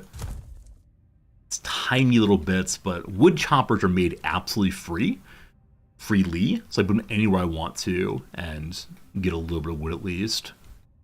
Over here looks strong also. 15 plentiful wood. I should have placed all this a long time. Also, I believe this now might be blocking the path back to the Citadel, so maybe to remake some elements here once that's created. Okay, heading towards at least one warehouse now, heading also towards the upgrade. So we're going to need people. I'm going to wait for this upgrade first. We're already halfway through the day. Dudes, you can't do this to me. Time goes by so fast. Let's not be afraid to use it. All right, all quarries are now built. Fantastic. Oxygen is dwindling. Oxygen is actually going down. So I want to do the upgrade, but it's probably more important to build another oxygen producer. And as I mentioned, we can use the area out here because we will defend even farther out. Or we can just throw it right in the middle here. To the middle there. Okay, we're then going to need to have... I have no idea why I put it there. So close to their wall. I'll try to save space probably, but that was a little silly. Okay, one more view, and then on top goes the oxygen producer. That would need to have 2 people. All right, so time for more persons, places, and things. At next upgrade, I believe we can get the larger size buildings that have 8 people in them instead of only the 4.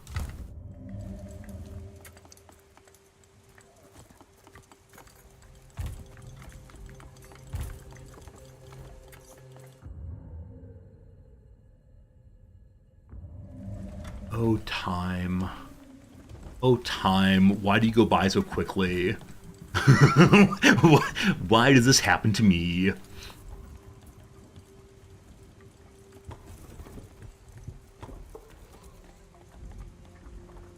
I'm guessing there's some build order in this game that I haven't totally figured out yet. We managed to largely get through levels despite the troubles. And this level I'm a little bit less sure on. That said, more oxygen, more good. We're now saving for the level up, 285, 540. Again, if I could destroy soldiers, that'd be amazing. And I'm pretty sure I can't. So hello to you, archer guy.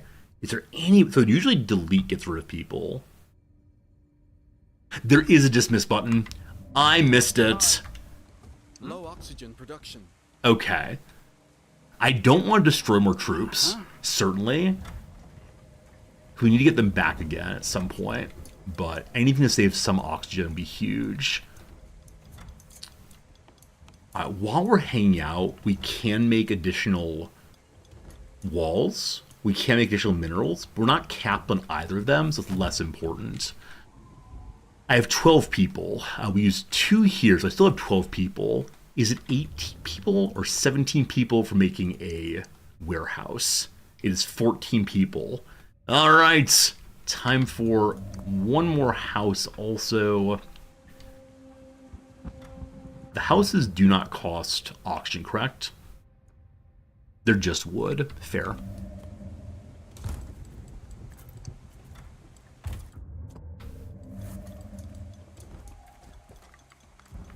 Okay, in about a half minute, we'll have the material we need for making the upgrade. I feel like today I've done nothing. I feel like today I've done genuinely nothing.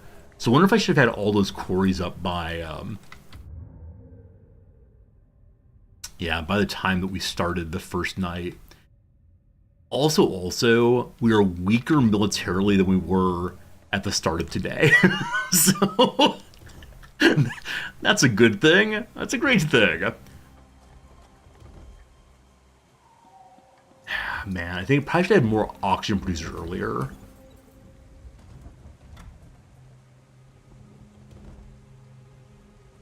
We have the people we need for the warehouse. Upgrade. Okay, getting level 3. Level 3 allows cannoneers, but I don't have the material I need to create the cannoneer locations.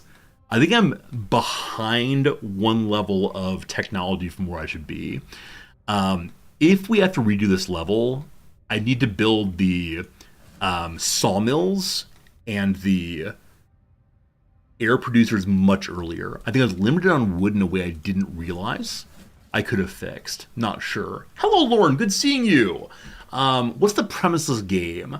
So it's a combination tower defense city builder game with a little story also. So the game changes between modes in the main storyline, where sometimes you're using a city builder to build up your infrastructure, and sometimes you are building walls and putting troops on them to hold against hordes. You see during the daytime, some little enemies come to visit also. At night, it's huge piles, though. So we're currently in the daytime peacetime. And that's pretty cool. But nighttime is coming. We have the free people we need to build the warehouse thing. What else do we need for the warehouse thing? 405 oxygen. Yeah, more oxygen producers could have been good. The warehouse needs wood as well. I'm thinking of building a new oxygen producer, because that is just the issue. Is this game Windows only? I have no idea, unfortunately. You have to pull up the Steam page and see. It's in early access right now, so if it's Windows only right now, I would not be surprised if it gets adoption for other systems soon enough. With that said, it's put up by Hooded Horse, some people we really appreciate on the side of, on the side of developer rather. Nighttime is coming. We can see where we're being attacked from in just a second here. 405 needed. Brutal. Okay, so the enemies are indeed coming from this direction now. Scores of enemies. So the blasters that destroy walls, the basic vermin, and then also on the far right side are enemies that, as they're taking damage, spawn more little ones. And then when they die, a huge pile of little ones. We're not being attacked from this direction? Come on. So all of our work here does nothing tonight. I understand that the game is trying to be cute here and raise new challenges, but I believe the strategy now is to destroy this wall to get the materials I need to build up the two other walls. And I know this is because I'm trying to defend the quarries, but... Alright, this wall's almost done. We can work on that. Yeah. How are we going to do this, team? Well, we abandoned this wall, obviously. I'll need to split the troops up between the two sides. We could just defend here, let everything else get destroyed, and then rebuild. But if destroyed, then we don't get our materials back. They're just lost.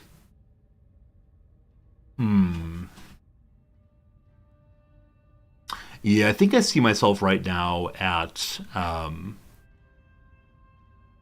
far enough behind on econ that I'm not going to be able to catch back up. Which is to say, I think we're going to lose on a restart. I'm not sure. What I know though, friends, is 11:30 my time. I gotta leave this place, my home, in about half an hour. Gotta get changed, of course. We're going to have lunch with some friends. So that's the Saturday stream. I think we're not going to finish Cataclismo on stream. I do want to finish it, but I don't want to stream it anymore. So starting on Monday, which is not tomorrow but the day after, we're starting a brand new game. I believe that game will be Hearts of Iron. We'll finally learn how to play that Paradox game. It's gonna be something. For now, though, thank you for hanging out with me on the weekend. Cataclismo has been a game I've enjoyed playing. I'm just not sure I've enjoyed streaming it, which is one of these distinctions that's hard for me to explain. I am having fun, but it's just not a fun that's exactly exportable. I'm afraid. But it's been a good time anyway. So let me say thank you sincerely for hanging out. We should find someone to raid host, shouldn't we? We should be a generous streamer and share the love, as the phrase has it. So let me go and see who is playing this game on the old Twitch. This is Workers and Resources, another fine game. Who is playing Cataclismo? No pause, extreme difficulty. See, this is the thing I don't get. this game has been in early access for less than a few days, and people are already playing no pause extreme difficulty. Why? Why would anyone do this? Anyway, I'm going to radio host my friend Tony. This is someone who has been part of our community for a very long time. She appears to be playing old Sim City, a game that I love playing back in the day. So enjoy hanging out with our friend Tony. I'll be back not tomorrow, but the day after. Thanks so much. Catch you again real soon. Goodbye, friends. Wink. Sure. Some of you. Good. Love this for us. All right. We haven't had anybody like yelling at us that we need stuff other than Gunt and the roaring boots.